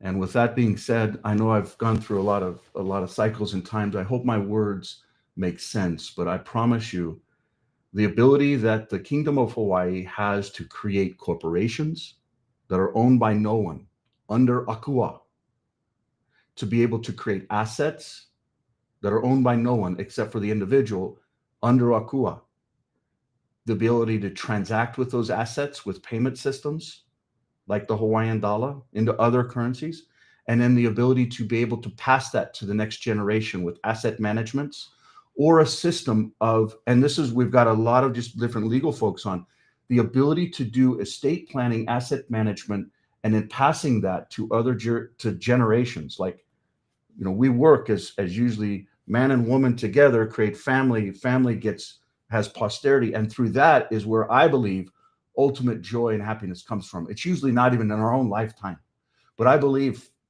when we're all done, we're going to go on. Our spirits will go on, our posterity will go on, and through our posterity, we will have joy that is unknown to us today in the physical bodies. But the choices that we have to be able to love and to share and to give,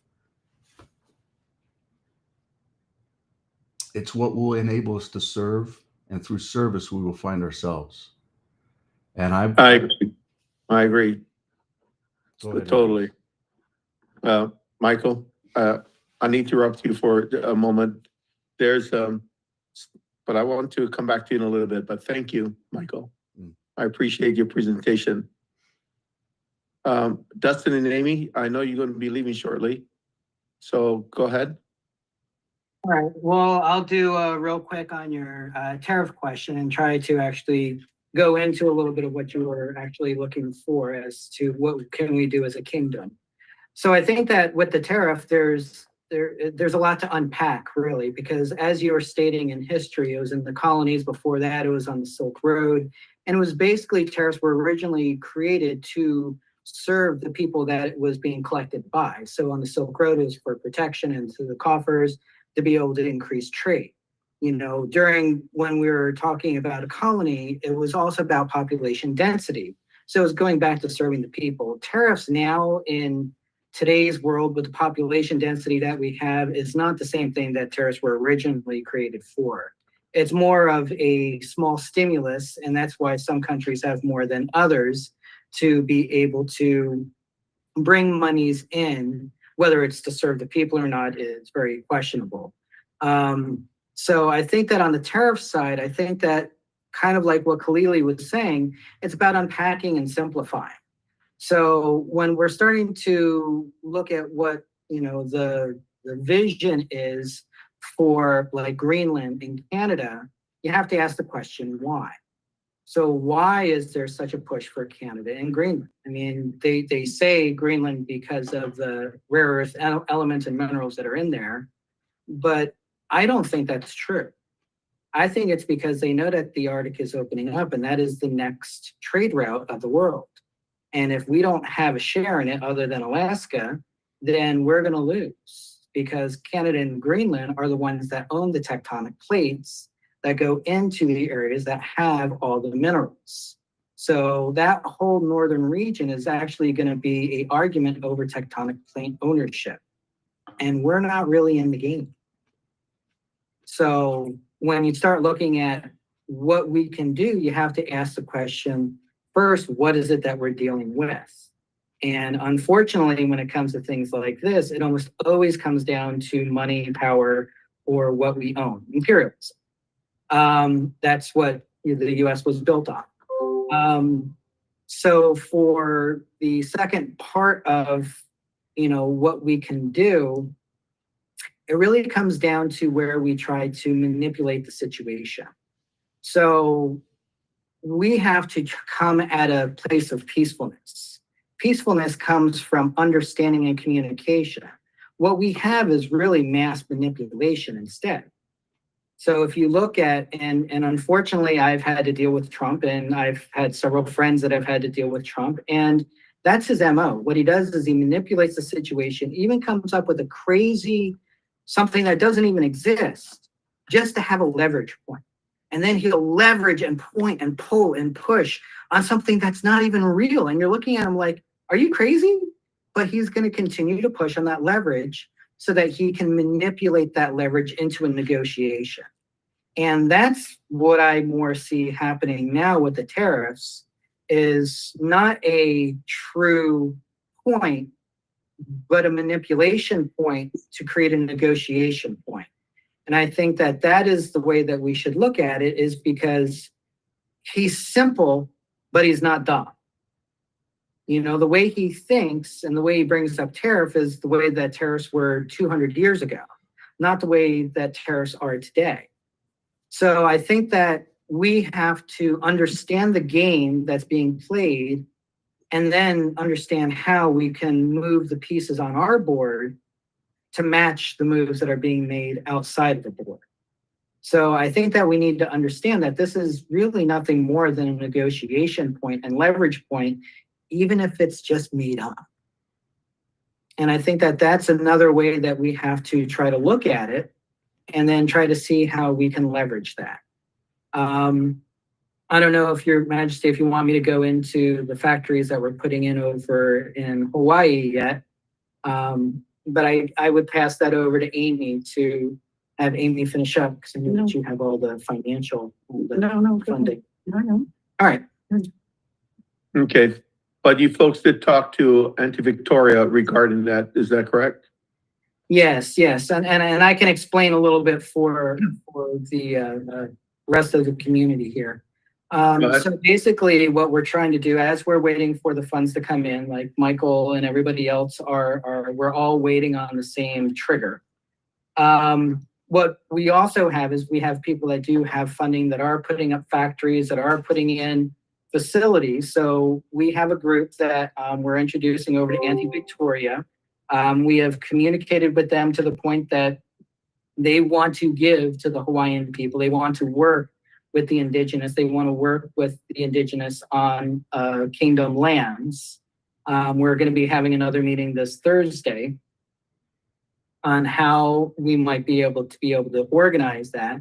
But one of the many things that they're going to be doing is their goal is to bring and train people on construction, on wiring, on building materials, assisting on completing the roofs that have been burnt out so that they have shelters on their own properties, and really donating and working very closely with the indigenous people to both hire indigenous people as well as assist with the reconstruction and rebuilding so that people aren't losing their lands and people aren't losing their homes. And with that, Amy, did you want to add anything on that? Sure. So I think that to go back to the original tariffs, it all comes down to currency manipulation and trade barriers, which is what it's all stemming from.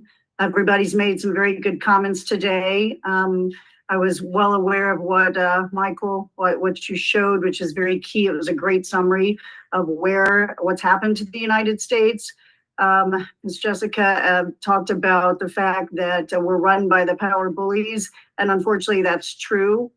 Part of my last couple years was very anguished as to how did we even get here? How did we let this happen? And how did the power struggles of the bad guys really create such control of pretty much most of the world? And so I think a lot of things are being put in place right now to counteract that. A lot of people are becoming aware of what happened to the US when it became the corporation and became owned by the Fed, the control of the UK, and a lot of the money's going back there. So a lot of that is being reworked now through the new global financial system. And that is going to be hopefully a positive, where there's going to be a lot of shakeup. The US is very overpriced and overvalued right now. And so I think we needed an adjustment on the stock market. We need an adjustment on real estate values. The seniors are all, a majority of the people I know retiring are highly considering leaving the US and going to other countries. You can live in Thailand for $1,000 a month. You can live in Ukraine, Eastern Europe, any of those places so inexpensively that many people don't want to stay in the United States. So a lot of things are occurring, and there's going to be some big adjustments coming. Now, on top of that, there is opportunities there as well, which we are involved in the movement of some of that money and some of it going digital. And we are getting access to several of those entities and different pools of money that are going to be putting money into the rebuilding of some of these countries. And we're working with several things where we have a lot of things going on that we're working on with Hawaii. We have a project going on in the Philippines that His Majesty is helping with and will be a recipient. Some funds will be coming into the Kingdom of Hawaii as part of that benefactor. And there's a lot of things that are occurring. So it's a lot more to go into now. But I think that once these currencies are going to stop being manipulated, when we do go to a free transfer system that is instantaneous, not held by the bankers and not manipulated, many things will occur. But we will have a lot of fallout, but many things of opportunity will come along with that. And we're there to capitalize on the opportunities to help the kingdom. Thank you. Thank you, Amy, and thank you, Dustin. Dustin, you have a closing remark? Sorry, Yeah, I think that Amy actually nailed it right on the head, is that, you know, tariffs in the past are different than tariffs today. It is. So tariffs today is just a tit or tat. That's creating isolation. That serves nobody and hurts the people everywhere. There's no winner in a tariff war. But where this stems from, and what I think that we can focus on, and it's going to be through the IMF and the UN, is currency manipulation. Because the rules and regulations of currency manipulation is the new bailing out of the tariffs. So what tariffs were before is now currency manipulation. So countries, unfortunately, like China, have, how would you say, twisted the rules a little bit by doing what we did with the Marshall Plan, to be quite honest with you. So China's redevelopment plan, as we did with the Marshall Plan to expand territory, is exactly what China's doing now, except what they're doing is they're giving money for stadiums and roads, which neither one really are profitable, and say that if you don't pay it back in 10 years, we get all your fishing rights, mineral rights, water rights, or whatever else it is. It's the same thing that we did many, many years ago, except we did it, how would you say, nicely, and then gave a lot of it back, where China's just saying, nope, time's up. Obviously, you're not going to pay back the stadium, pay back the road infrastructure. So we're going to fish all your fishing rights, or we're going to take a certain amount of gallons of oil or whatever it is. So I think that where we can look at having a trigger or impact is actually on currency and working to drive the IMF to having proper regulatory standards, because it's the standards that are broken. I see. You sort of mirror basically what Michael Proper is talking about, but Michael's on the digital world is talking about how to personally control your assets where no one else controls you. Your assets are private. Everything is moving in a good way, and how the Hawaiian dollar actually is similar to a Bitcoin a philosophy, if you will, and how real it is. Yes, we've known about the straw man for quite some time. It's been here for some time, and it's getting more publicized, but unfortunately, we have to have global acceptance and recognition of the system, and that system's not going to happen until it fails. I understand. Michael, before I get to you really quickly, I need to get to this Kay Robinson. She has to go, but Kay is our, Kay, are you there? Oh, did she leave? She's probably taking care of her 2 children. Kay Robinson, calling Kay. But she's our web master, and she I want her to show everybody what she's created. Our not live yet, but it's absolutely stunning, and her visual. And Michael, go ahead and say what you need to say and make a statement. Okay. Go ahead, Michael. Michael, real quick, could you share that video and a link Yes, for us, please, and kind of give some ideas of where we can go look at some of that, please? Yeah, I just posted it this morning on Twitter and Facebook before this call. You're welcome to grab it there, and you can even download it and reuse it. I wanted the comment that was prior around the IMF. I want to make sure that we understand what we as individuals actually have the power to do. Because the IMF, which is really tied to the World Bank, which is really tied to the Federal Reserve, which is really tied to the US, and all these other secret combinations that we just watched about in this video, they're all this vicious centralized systems. I've spent in the Pacific, I literally met with over 28 different countries, and 23 of them, we actually met with the IMF for almost a week in Fiji. And what they basically said was, you need to make sure that any kind of digital or physical or fiat or current, any kind of currency, that it follows 2 things, KYC and AML, know your customer and anti-money laundering, which in all reality, the principles behind those are actually good. Everyone should be transparent and honest, and they need to know who they're dealing with. But when we dig into it, the real opportunity that we all have is our own identity. And if we can actually take our own identity back, and if we can actually control who we are as this new digital ecosystem evolves, we can own our own ability to validate. Did we have an education? Do we have income? Do we have, these different things within society? And I believe that not only can we build our own digital reputation that we actually own, but we can actually retain our own assets, and we can do it in such a way that artificial intelligence and machine learning can't come and take it from us.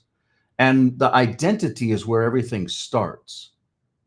And then it rolls into commerce and the financial system, so to speak. But where it's the opposite. So for instance, IMF just trains folks to say, hey, you must do banking in this way. And if they do it, if they literally do that, so I'll give you an example.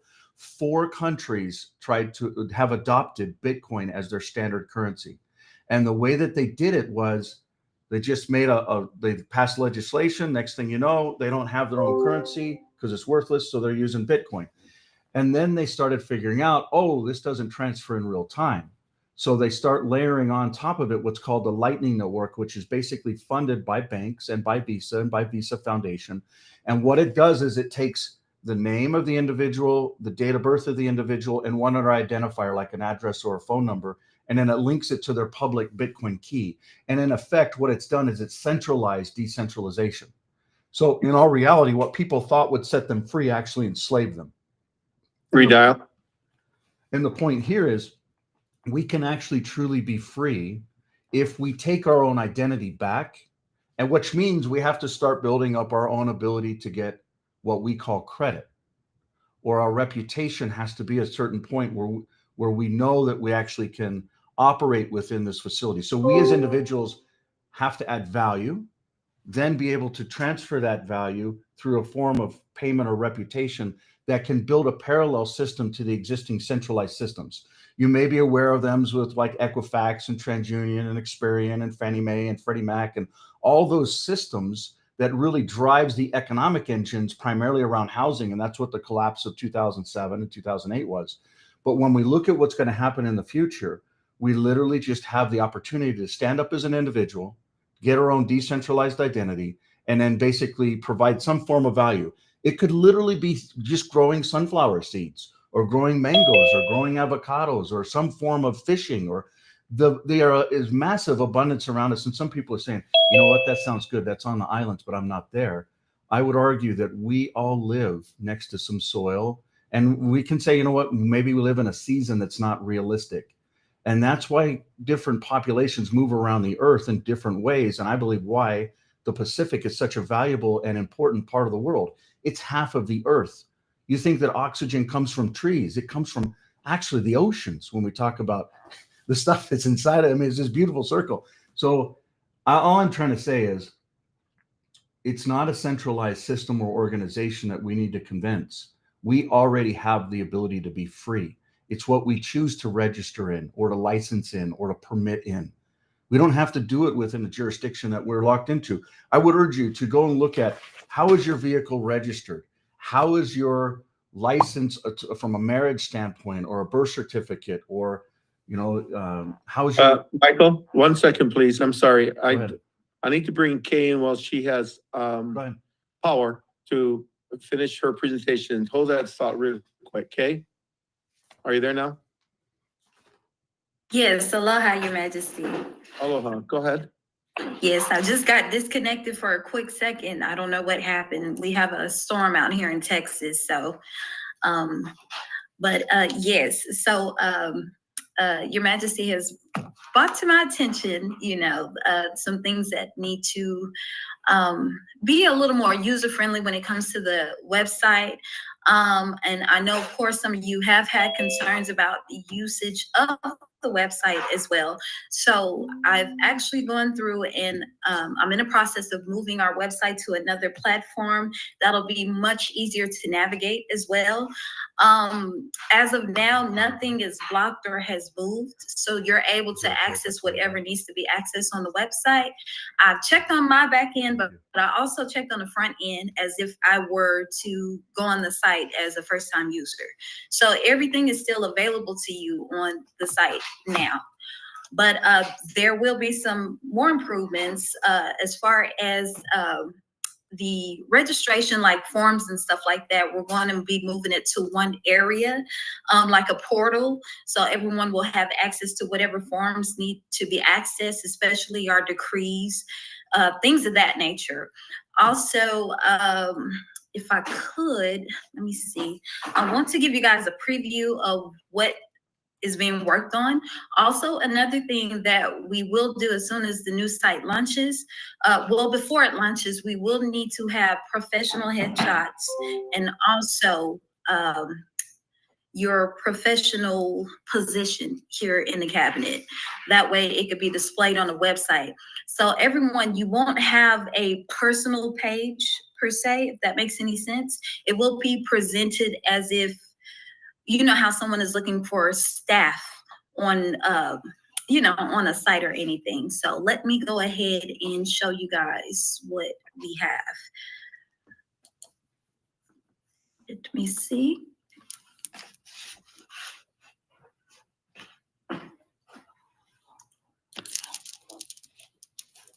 You want me to share a screen? Yes. Okay. You all can see the screen? Not yet, but I'll share No, we screen. cannot. Okay, I'm sorry. Okay. Hold on, there it is. Your Majesty. Okay, there you go. You got it.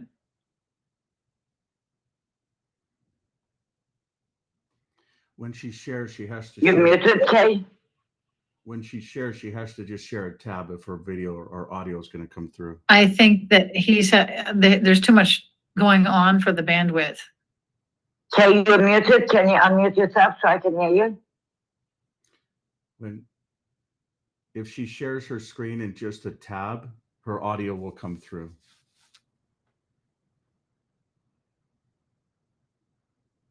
Your Majesty, I think you can unmute her as well.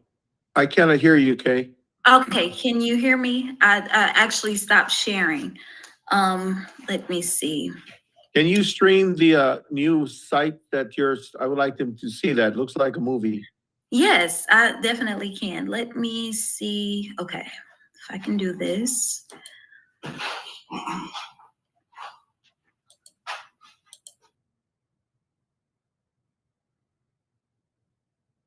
Aloha, King Silva.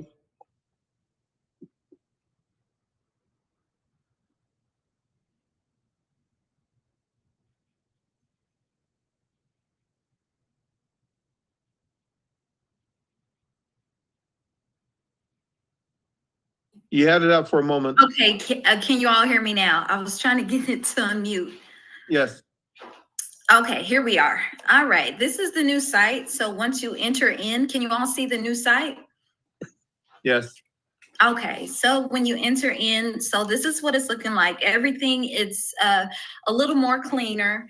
As you can see, you could read everything pretty well, and I tried to make sure that the font was very, I guess, something that everybody can read,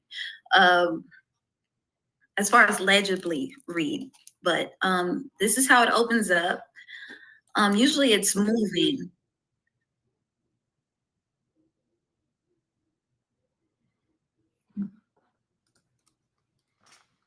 So this is the entry. And I think because of my internet right now, it's not moving, but I will gladly share the link if it's okay with Your Majesty to share it and you guys are able to look at it a little bit better. But this is what we have so far. It's not live yet, if that makes any sense. No one outside of the cabinet can access it. So just to give you a look at what it looks like, what we have so far, better adjustments to graphic as well, a little more user-friendly. And then, of course, some places where you're able to look and you're able to go ahead and click on the front page. Because sometimes some people, they'll see a front page and they'll see the About Us, but then sometimes you'll scroll down and, you know, you're looking, you're reading at other things. So adding other clickable areas to take you to other places. So this would be the About Us. So this is what we have so far. Everything is not complete yet, but we're working on it. Also, I want to make it more interactive. So by placing more, I guess, graphic or video having to do with the history of Hawaii, because as stated before, we're in a swipe and click generation. Usually now you got about 0.2 seconds to impress somebody before they're swiping away, or you know, they're closing a window because it's too much information to, you know, to take in. So we added more video. Of course, we found this on YouTube. So we added more video.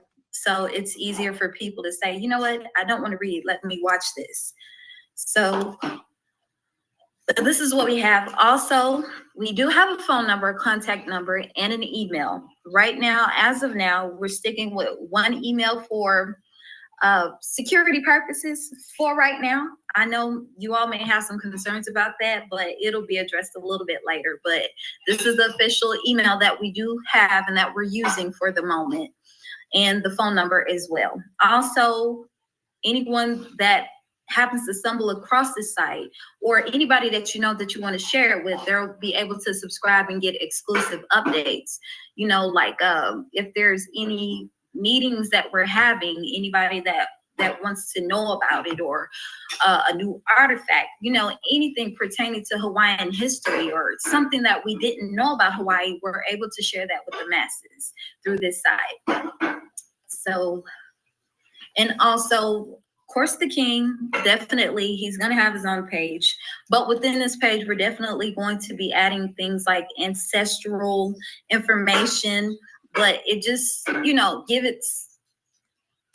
I feel like it'll help people feel a little bit better about scrolling through the site, especially if things are more condensed down and we add more pictures, if that makes any sense. So of course we got a little bit of information. So we have more things to add. So if you see anything and it looks incomplete, because we're still finishing. And also, now this is where you guys will be at. So the Meet Our Council. So of course we may name it something different, but of course we'll have information, but this is an example of how it would look. Now with the King's permission, I'm not sure about if we're going to be adding like our own individual social medias under, but for sure we definitely need professional pictures, your name, and of course your position within the cabinet. And so that's what it will look like. This is what people will see when they stumble, well, not stumble, well, when we tell them about the Kingdom of Hawaii. So definitely just trying to get things uniform and also build a web presence, because I think that's important in this time, building a web presence because of where we're progressing to. Now, if we don't build a web presence, a lot of people won't know. And we have younger people that are looking, if we're going to educate, we have to definitely go towards having more of a web presence. We got to go digital. So, and also here, royal announcements and decrees. This is what we'll be able to, post everything that's going on. Also on the front page as well. Up, and there it goes. It's moving. So this is what you see when you come in. I hope I'm not going too fast for anybody. Can you click on the mute? I want them to hear the, yes, thank you. Sure.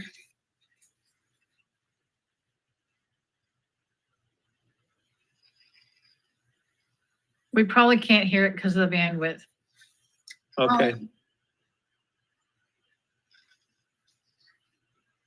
Well, what is Actually, nice, you need to hit the unmute beside the play. It is still muted, yeah. No, it's fine. I hit the mute, unmute. okay. What it is it's a genealogy chant from Auntie Victoria. And it's really, really beautiful. Because the chant into our and it sets the stage for who we are. One of the things that she said is key, and then my son and the rest of you have pointed out is that, and it started with Earl as well, is that to bring the younger generation together and what have you as to who we are as a people. Thank you, Kay, for that. Is there anything else you'd like to say? No, Your Majesty, that's all. Although you're doing a wonderful job. I'm very proud of you. Thank you. Thank you, Your Majesty. Thank you. Stephen Torres. Thank you. You have a question? Yeah, hello, Imagine. I had a watch party, a pretty long, 4 hours long watch party. And I was talking with people here in Hawaii and abroad in the mainland. And it has to do with the tariffs. And I even spoke with my cousins up in Canada. There's 2 of my cousins, they are ambassadors up there in Canada. And from what I found out, more than half of our meats and poultry and stuff comes from Canada. So it's one of the things that's being targeted up there in Canada. And but the people here locally who used to work at slaughterhouses and work at ranches and that, they said the ranchers here in Hawaii hardly raise cattle anymore. And one of the big ones used to be Medical Farms on the North Shore. You know, but since being bought up by Promos, which is actually a company originated from the mainland, they ship in the milk. But like when I used to live, I used to even do work on Town Ranch in Eva. So we worked a lot with cattle, but across the road we used to have the slaughterhouse. Now that's all closed down, and a lot of people said we used to work at the slaughterhouses. But if we focus on like rebuilding our cattle industry, our farming and everything, you know, I mean, and I even look toward the oceans. If we can do like we can net off certain areas of the ocean to or build a wall, you know, and we can have basically like just like a fish bank where we raise fish and seafood for the people. You know, and I talked with them, and they said they wouldn't mind having community farms in the community. You know, they said that would help. You know, where they can farm and even have a section where they can have their own cow and things like that. You know, because the meats, it's going up. Even in the mainland, I mean, I've been keeping track of the prices, how much it's going up. It's going up a lot. In Oregon, I was shocked how much the meat went up. They're already almost caught up to Hawaii on the meat prices. Yeah, so I mean, it's and all this tariffs that they're doing, you know, is basically what U.S. is doing is strong. I mean, they're strong on the other countries, you know, and that there and this land grab, you know, they're after the mineral rights in it. You know, they want all that, you know, like Canada, they still have a lot of gold, a lot of silver. I mean, and a lot of other minerals, plus natural gas and oil. They have over there up in Canada. You know, and Trump is someone who has a lot of his money now is also in oil.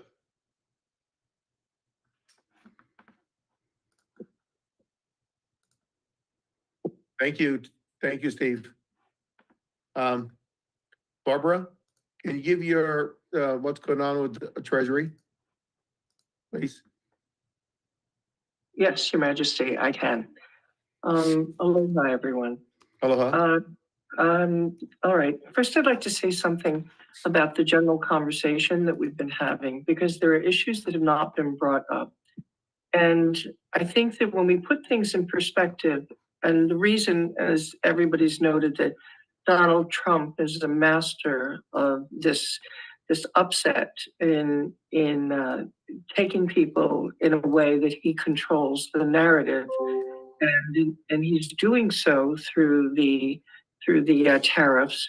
What we don't have a picture on is that back in 1950, this S&P 500 was about just over 200 points.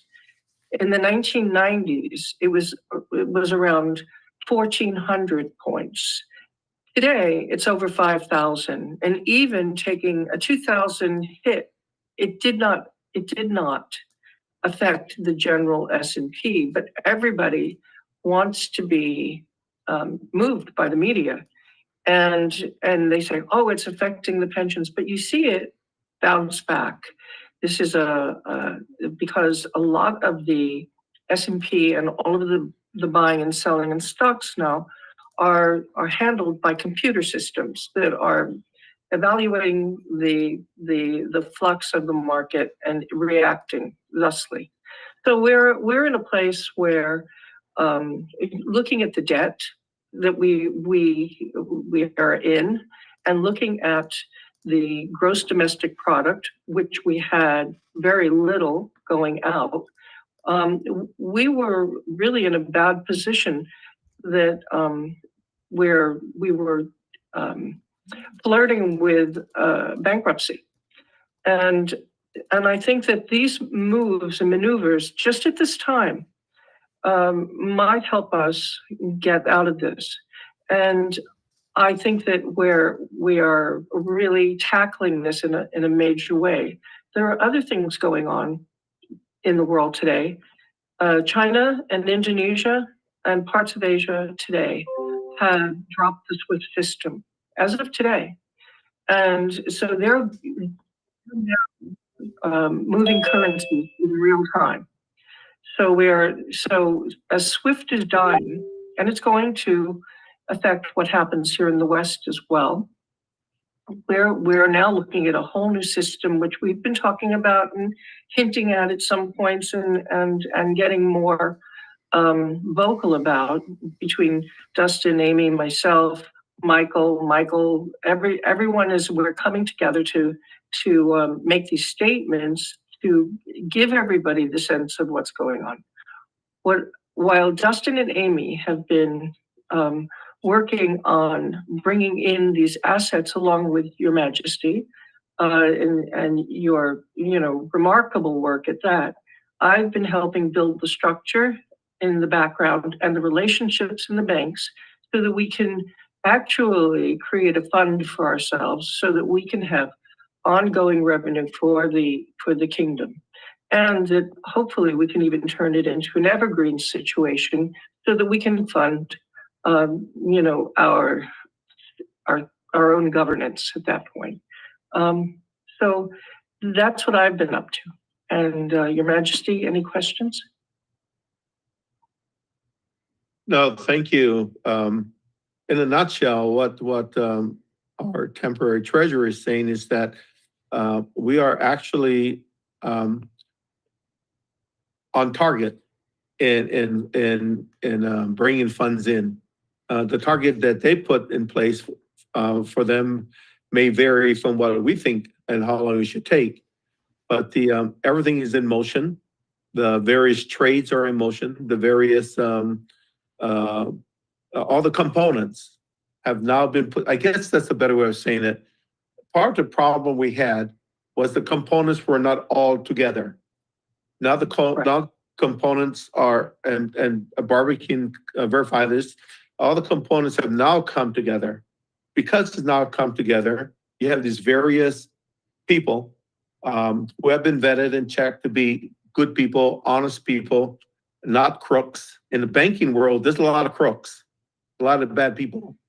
And in an investment world, Barbara and Dustin and Amy have identified the correct people. And so the components has been put in place. And that is the great news of the meetings, that it's now coming to the point where we will actually see the fruits of our labors. And I personally thank all of you for your patience and your trust and belief in me. But now everything is finally coming together. And Barbara, is that true? That's correct, Your Majesty. Good. And so we're looking at not a long span of time now. We're looking at a very short span of time. All of this will take place and so forth. Thank you so much for your presentation. And thank you. Do you have anything you'd like to add before we move on? Not that I can think of. Thank you, Your Majesty. Thank you. Abel, you're there? I brought Abel here. Abel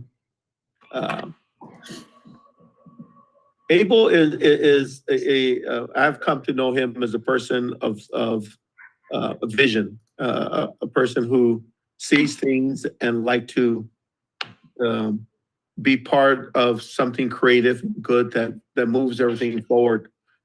And so Abel came and have donated Bitcoins to the kingdom for whatever purposes we need it for.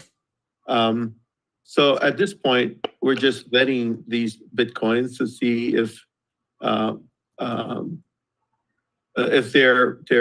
they're accessible and they have value. But thank you, Abel, for your generous donation of these Bitcoins. Would you like to say anything? Yes, more than just the Bitcoin itself, I actually have the 9-page creation of it that was written by Satoshi Sakamoto. So I have that 9-page, it's basically a set of peer-to-peer regulations along with the correct algorithms and everything to create the coin. I think we can use that as a really good jump off point to creating our own digital currency along with the dollar. I remember Michael Proper speaking at length about this, and I really love the idea of actually having a backed coin. So I myself have received bills which are created with some technology I'm not sure of yet. They're very elaborate. Instead of just a QR code, it's actually a computer chip with circuitry on it. It's backed by a commodity. So like, let's say Ethereum right now is about $1,500. You can do about a half ounce of gold with a computer chip inside of it. That actually gets the cryptocurrency into a physical state, which is what the people relying on the fiat system are used to, coins and bills. The security features on these bills are something that I've never seen before. I've been in the cryptocurrency industry for about 12 years. And, you know, whether it's Cardano for smart contracts or Bitcoin just strategically for an investment, if we are going to move forward with the Hawaiian law and restoring that, I think that it would be really advantageous for us to use some of these techniques because we're going to have to be able to upload them into the blockchain and as well have it accessible from a digital form to a hard currency. That gives us real peer-to-peer transactions where if we want to pay somebody to mow the lawn, we can hand them a bill, not just do it online. So I've been working at that. I will send the 9-page Bitcoin algorithms and whatnot. And I've been using an AI program to compare it to, like, let's say XRP, which is more energy efficient. I had it analyze that and increase the difference so it operates a little smoother. We are calling it just Aloha Coin for now. It'll just be given. It's just a little side project I worked on. I backed it with a piece of art to start. So it has an actual value instead of just a perceived value. Kept 10% of the coin to 5% to be held and used by us, 5% to be destroyed over the period of 10 years systematically. That limits the amount of coins produced and reduces the number each year, which almost guarantees that it's going to appreciate. Being backed by a commodity in an actual physical state is totally new technology. And I think it's where we should add on.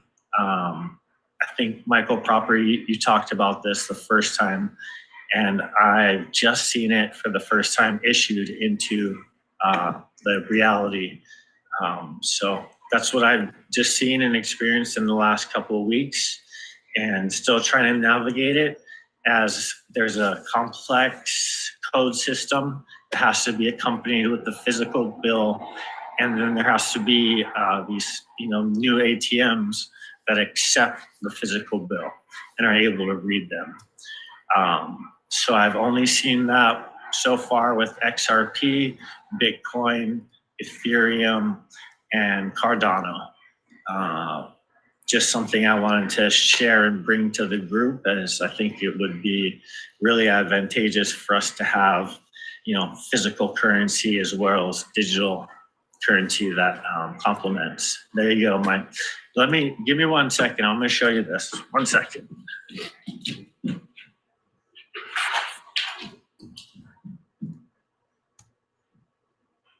Michael, I'm gonna put you and my son and Abel together. So you folks can, all three of you, so you folks can come up with a strategic plan and how to maneuver this.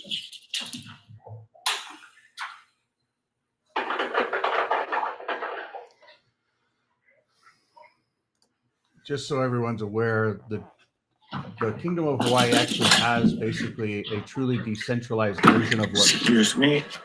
Of what Ripple Back is. now. I'll go ahead and let him show what he's doing. Seems like my video is lagging, excuse me. I see you. Okay. So,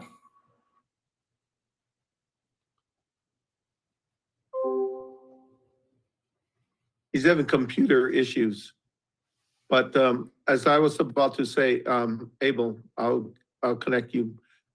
You, Abel, my son, and Michael, I'd like you three to come together to ascertain what's there and how it can be properly utilized and moving forward with that, okay? Sounds good. Son?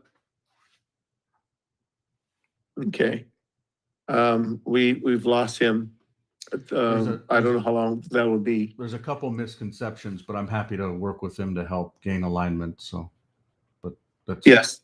all good. No worries. I'd like to make a comment, Your Majesty, if I may. Of course. I was going to call on you anyway. Okay, thank you, Your Majesty. I love the conversation that is going on right now. And I really wish that I met Michael proper 5 years ago. And I'm going to explain short story. My son had invested in Bitcoins. America, the federal government took $1 million away from him, all his Bitcoins. That Bitcoin he was using to help support me and the work that I was doing for the people of Hawaii. It is very uplifting to hear now that Michael has come within our group and able to hear more positive things and things that is not or won't be able to be taken away from our people, their hard work and their investment into the people that has been going on for many years in my life. I thank you, Abel, Michael, for bringing this up to par and up to the forefront. The other thing was that I had met Michael after a large and hard loss. It was to purchase the Pu'unene Sugar Mill. Pu'unene Sugar Mill holds 3 big wells on Maui, millions of gallons. I wanted to purchase that. My son was going to help us to do this. But what had happened was Alexander and Baldwin found Taiwan. Taiwan bought a company name from Oahu. And then they came into Maui and they started bidding for that. So I lost the bid on that sugar mill that could have bought millions of water for us to grow food, to bring our people back onto the lands that they belong to. I just wanted to share this heartfelt, and I am so happy to hear that progress is moving, maybe not as fast for me, but we always believe that these things happen during Akua's time. And when Akua sets these things into place, it will be pa'a. Thank you, Your Majesty, for the time.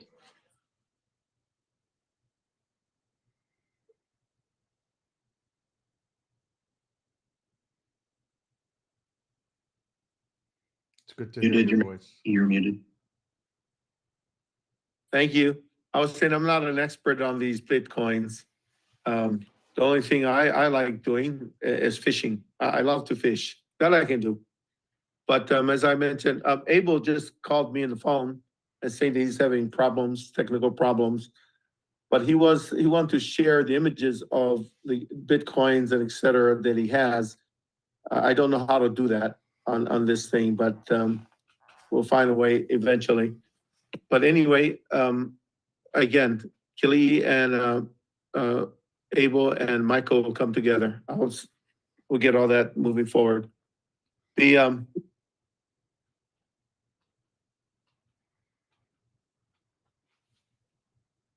Thank you.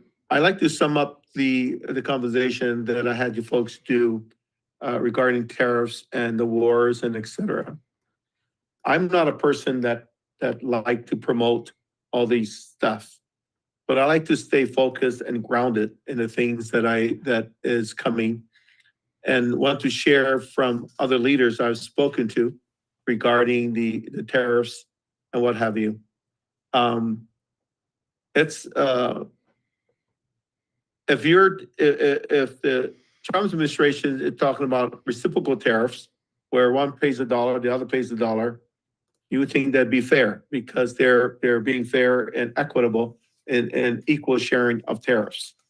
And if you bring your company to the United States, then you pay no tariffs on that.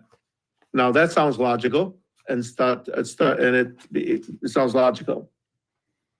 However, the Canadians and people I've spoken to feel that America is a large country, whereas Canada in size and scope, for an example, is not as large, it's not as developed, and other countries are not developed, so therefore they're saying it's foul play. It's not that they cannot compete, and therefore these larger countries versus smaller countries are unequal, and therefore there's no balance in how you can do tariffs, and you have people have to pay and so forth and so on. I don't have an opinion on that. I can only share what the other side is saying. And the reason I don't have an opinion is because this is a fluid motion moving forward. As we speak, we know that China has already situated their Navy in strategic areas within the world. Hawaii, Philippines, or on Taiwanese coast, and so forth. These are very troubling times, and the people that I've spoken to are deeply concerned. But what's going on is that they're taking, it's like a magician. The left hand doesn't know what the right hand is doing. So while everybody's focusing on this, the real stuff is happening here. That is the problem that we're facing. What is the real stuff? Well, I, for one, cannot focus on what's not real, what's real. I like to focus on what we're doing. And our objective, and will always be, is to talk and to work towards world peace, bringing the spirit of aloha to the world. Talking to people about, yeah, that can happen, this can happen, but that is not in my orbit. My orbit is working in harmony and concert with nature, and that's the world, with humanity and God. Those are more important to me.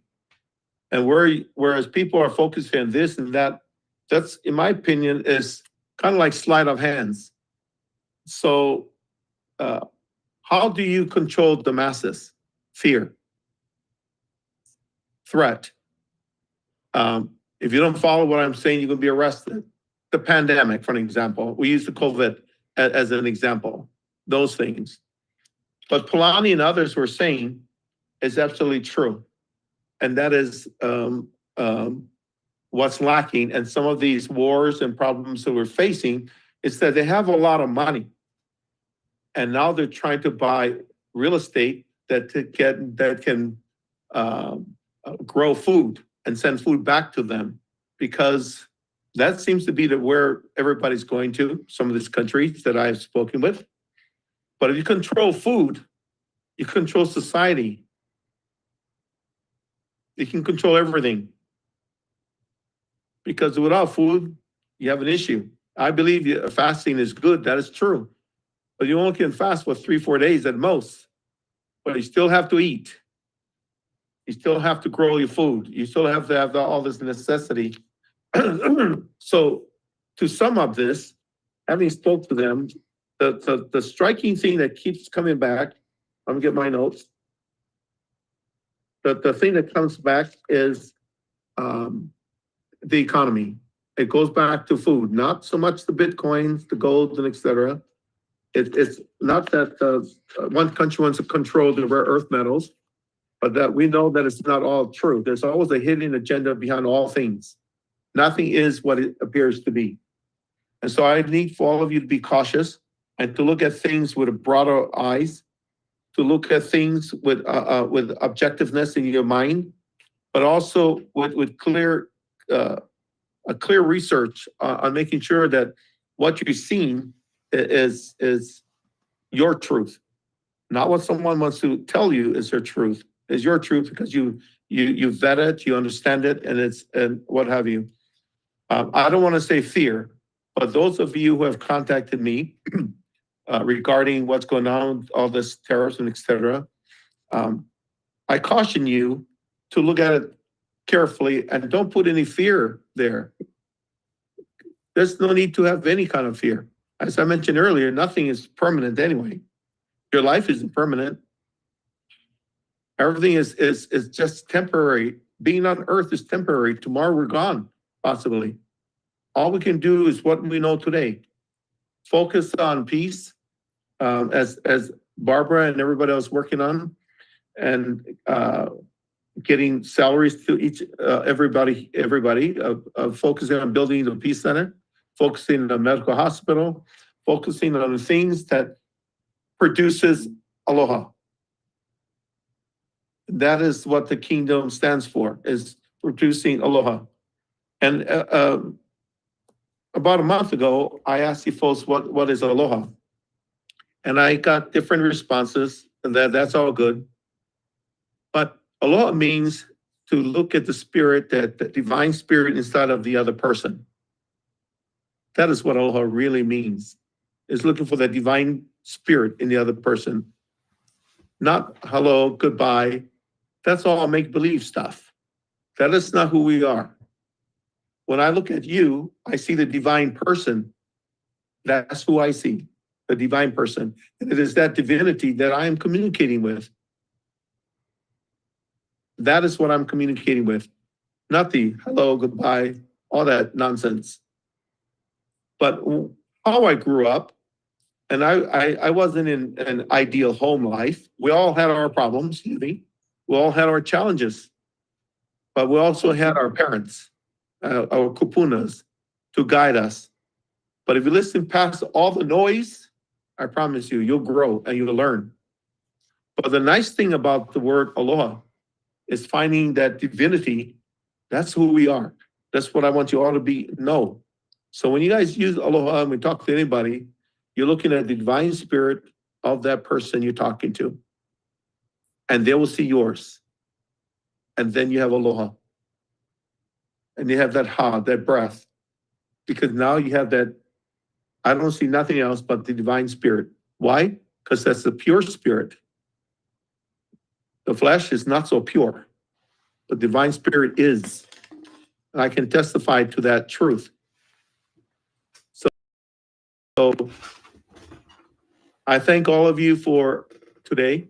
I personally am always impressed and in awe of all of you. I learn all the time from each of you. If anybody have any questions or comments or statements they'd like to make before we have our closing prayer. I have one comment. Yes. Well, when I was talking to my cousin them up in Canada, and one of the things they brought up is being that Canada is rich in gold and silver and other minerals, gas and oil. Those things that the thing that I just said to talk with you to see if the kingdom be interested in investing into a mine, because this way the gold or silver that you bring out of the mine, that go to the kingdom, And so that way the kingdom will have actual physical gold that's not going to really cost them much to get it out of the ground. Thank you for the information. My mind isn't there right now, but my mind is focusing on things we're focusing right this moment. My mind is developing that divinity, the spirit within to move forward. Because if all this is true, that we have this pending issue that might happen, whether you want to call it war or Armageddon or whatever terminology you want to give it. But that means that our time is very short. That means Yeah. that talking about gold and stuff is not right there in my mind. But eventually, God willing, then we can look at that. Okay? Okay. Thank you so much. Ali Manaunui, do you have any comments before we say aloha? I'd like to make a comment if I may, please. Yes. I'm listening just for everybody as we go along and listen. And I've studied all of these matters that have brought to the table in great depth. And when I look at around the time of the Civil War and the 1860, and I began to see, as I read each one of the statutes at large up into the current time in 2004 when I was doing this research, I began to see that the customs and duties at the ports were the sole support of the federal government at the federal level. And that after the proclamation of insurrection, that the customs and duties in those states that were declared insurrectionist states was no longer available to keep the Union.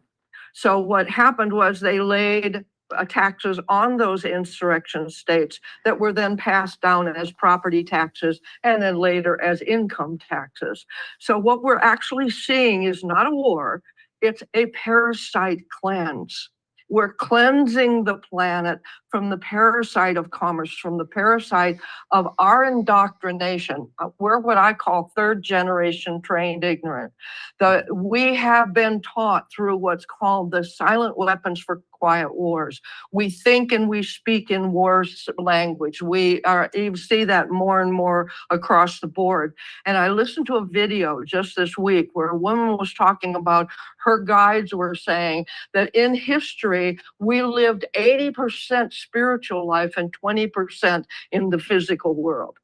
And now we're 80% in the physical world and 20% in the spiritual world. And unless we turn that around, we as a species are doomed.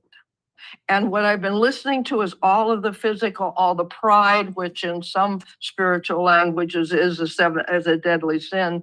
I'm not proud of what we do, but I know my Father has told me when I'm doing his work, everything I need will be provided. And I live in that gap. This opportunity for tariffs, the Kingdom of Hawaii is not engaged, is not part of, has not declared any tariff or declared any tariff against. It's an incredible opportunity to be the free trade zone with the currencies, with the structures, with the beauty of what has been built here to be that 0 point for the parasite cleanse that is occurring around us. I agree, totally. Thank you. Marsha, no, I want to continue. I agree, because what you said is absolutely true. That is where we're headed to be a free zone, none of this and that, and to be to be real sovereign, true sovereign. To be the real sovereign, to be the spirit, to live the spirit of the law and the spirit of aloha, and not the doingness of the commerce and those things that we've literally been trained that are in the rational mind, in the silent weapons for quiet wars. Our energy literally is what produces the product out there. And so when we keep our focus and our energy on the product and where we're being directed into the commerce and into the diversions, that aloha gets forgotten. No, not when we're coming forward, but yes, I understand. Marsha is part of our legal team. I don't know if folks know that, but she has a vast experience of law, and she's I've had the opportunity of speaking to her at length, and she's an incredible person. Thank you, Marsha. I would like to, I'll send you an email and articulate some more of my ideas while we were speaking here today. Yes, and also, Yeah. want to make sure that you have the, information to our Chief Justice, Joshua Carter here, our Attorney General, Jamar, and our, in-house counsel, which is Maile Manaonui Lenny Sinkin. And, it's good. We'll do that.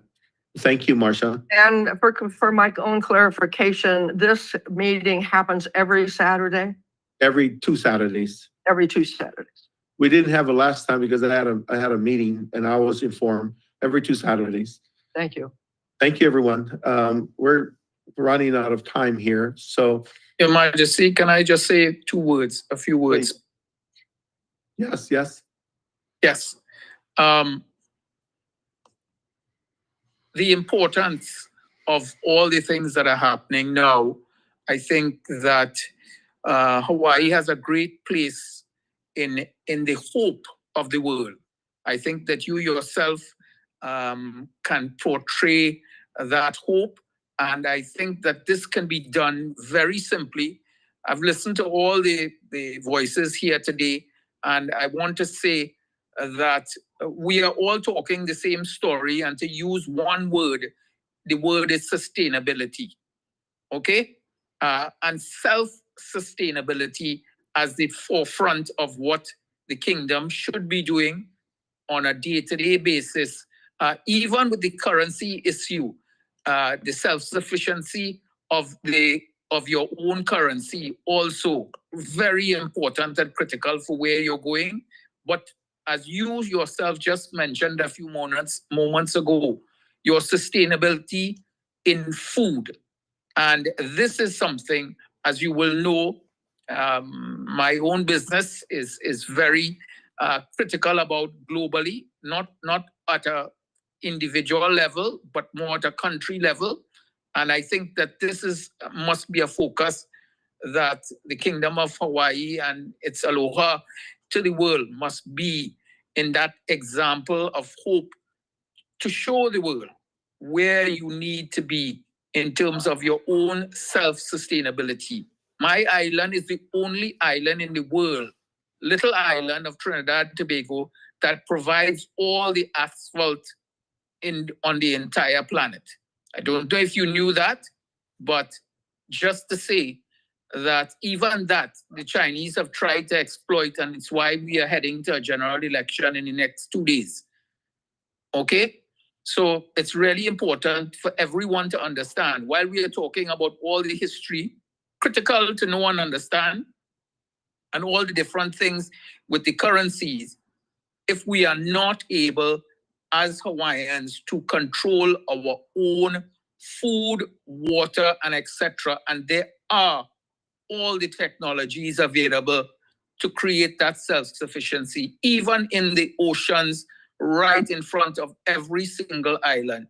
Tremendous crops can be grown for fish, shrimp, etc. I agree. Again, thank you again, Your Majesty. Auntie Victoria, I'm sorry, we got 4 minutes. Are you there? Did I lose Auntie Victoria? Auntie Victoria had a power problem, so she left. Okay. Well, I'm sorry that she's not here, but I enjoyed our meeting today, and we'll convene 2 weeks from now, and we'll have an update then. Your Majesty. 1 second, Rhett, I'm going to call you after our meeting so we can address your thoughts. Thank you. Yes, Joshua. I just wanted to let everyone know that I posted the global contact form for all of the nobles in the chat. And that would be helpful to, I can't remember who you asked to get in contact with me, but that would help them contact me. And I'd love to have them put their contact information on the form as well. Thank you. Lenny, you okay? I'm fine. Okay. Thank you, everyone. I'm going to have our Chief Justice give us a closing prayer, please.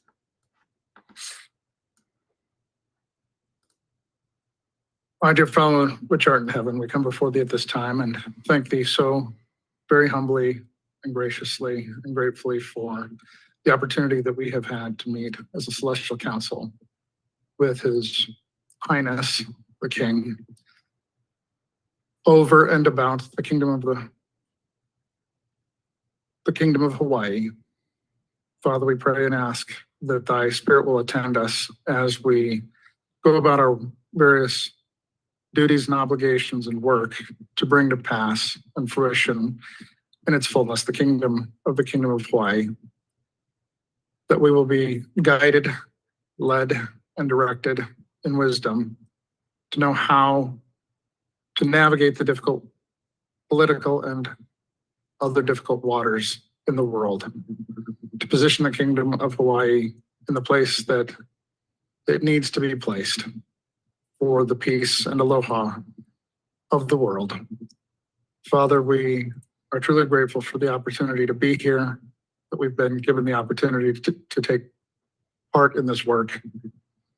And we ask for thy grace and thy blessing as we do so. And we say these things humbly in the name of thy Son, even Jesus Christ. Amen. Amen. Thank you, everyone. You guys have a beautiful rest of the day. And I appreciate all of you. Mahalo.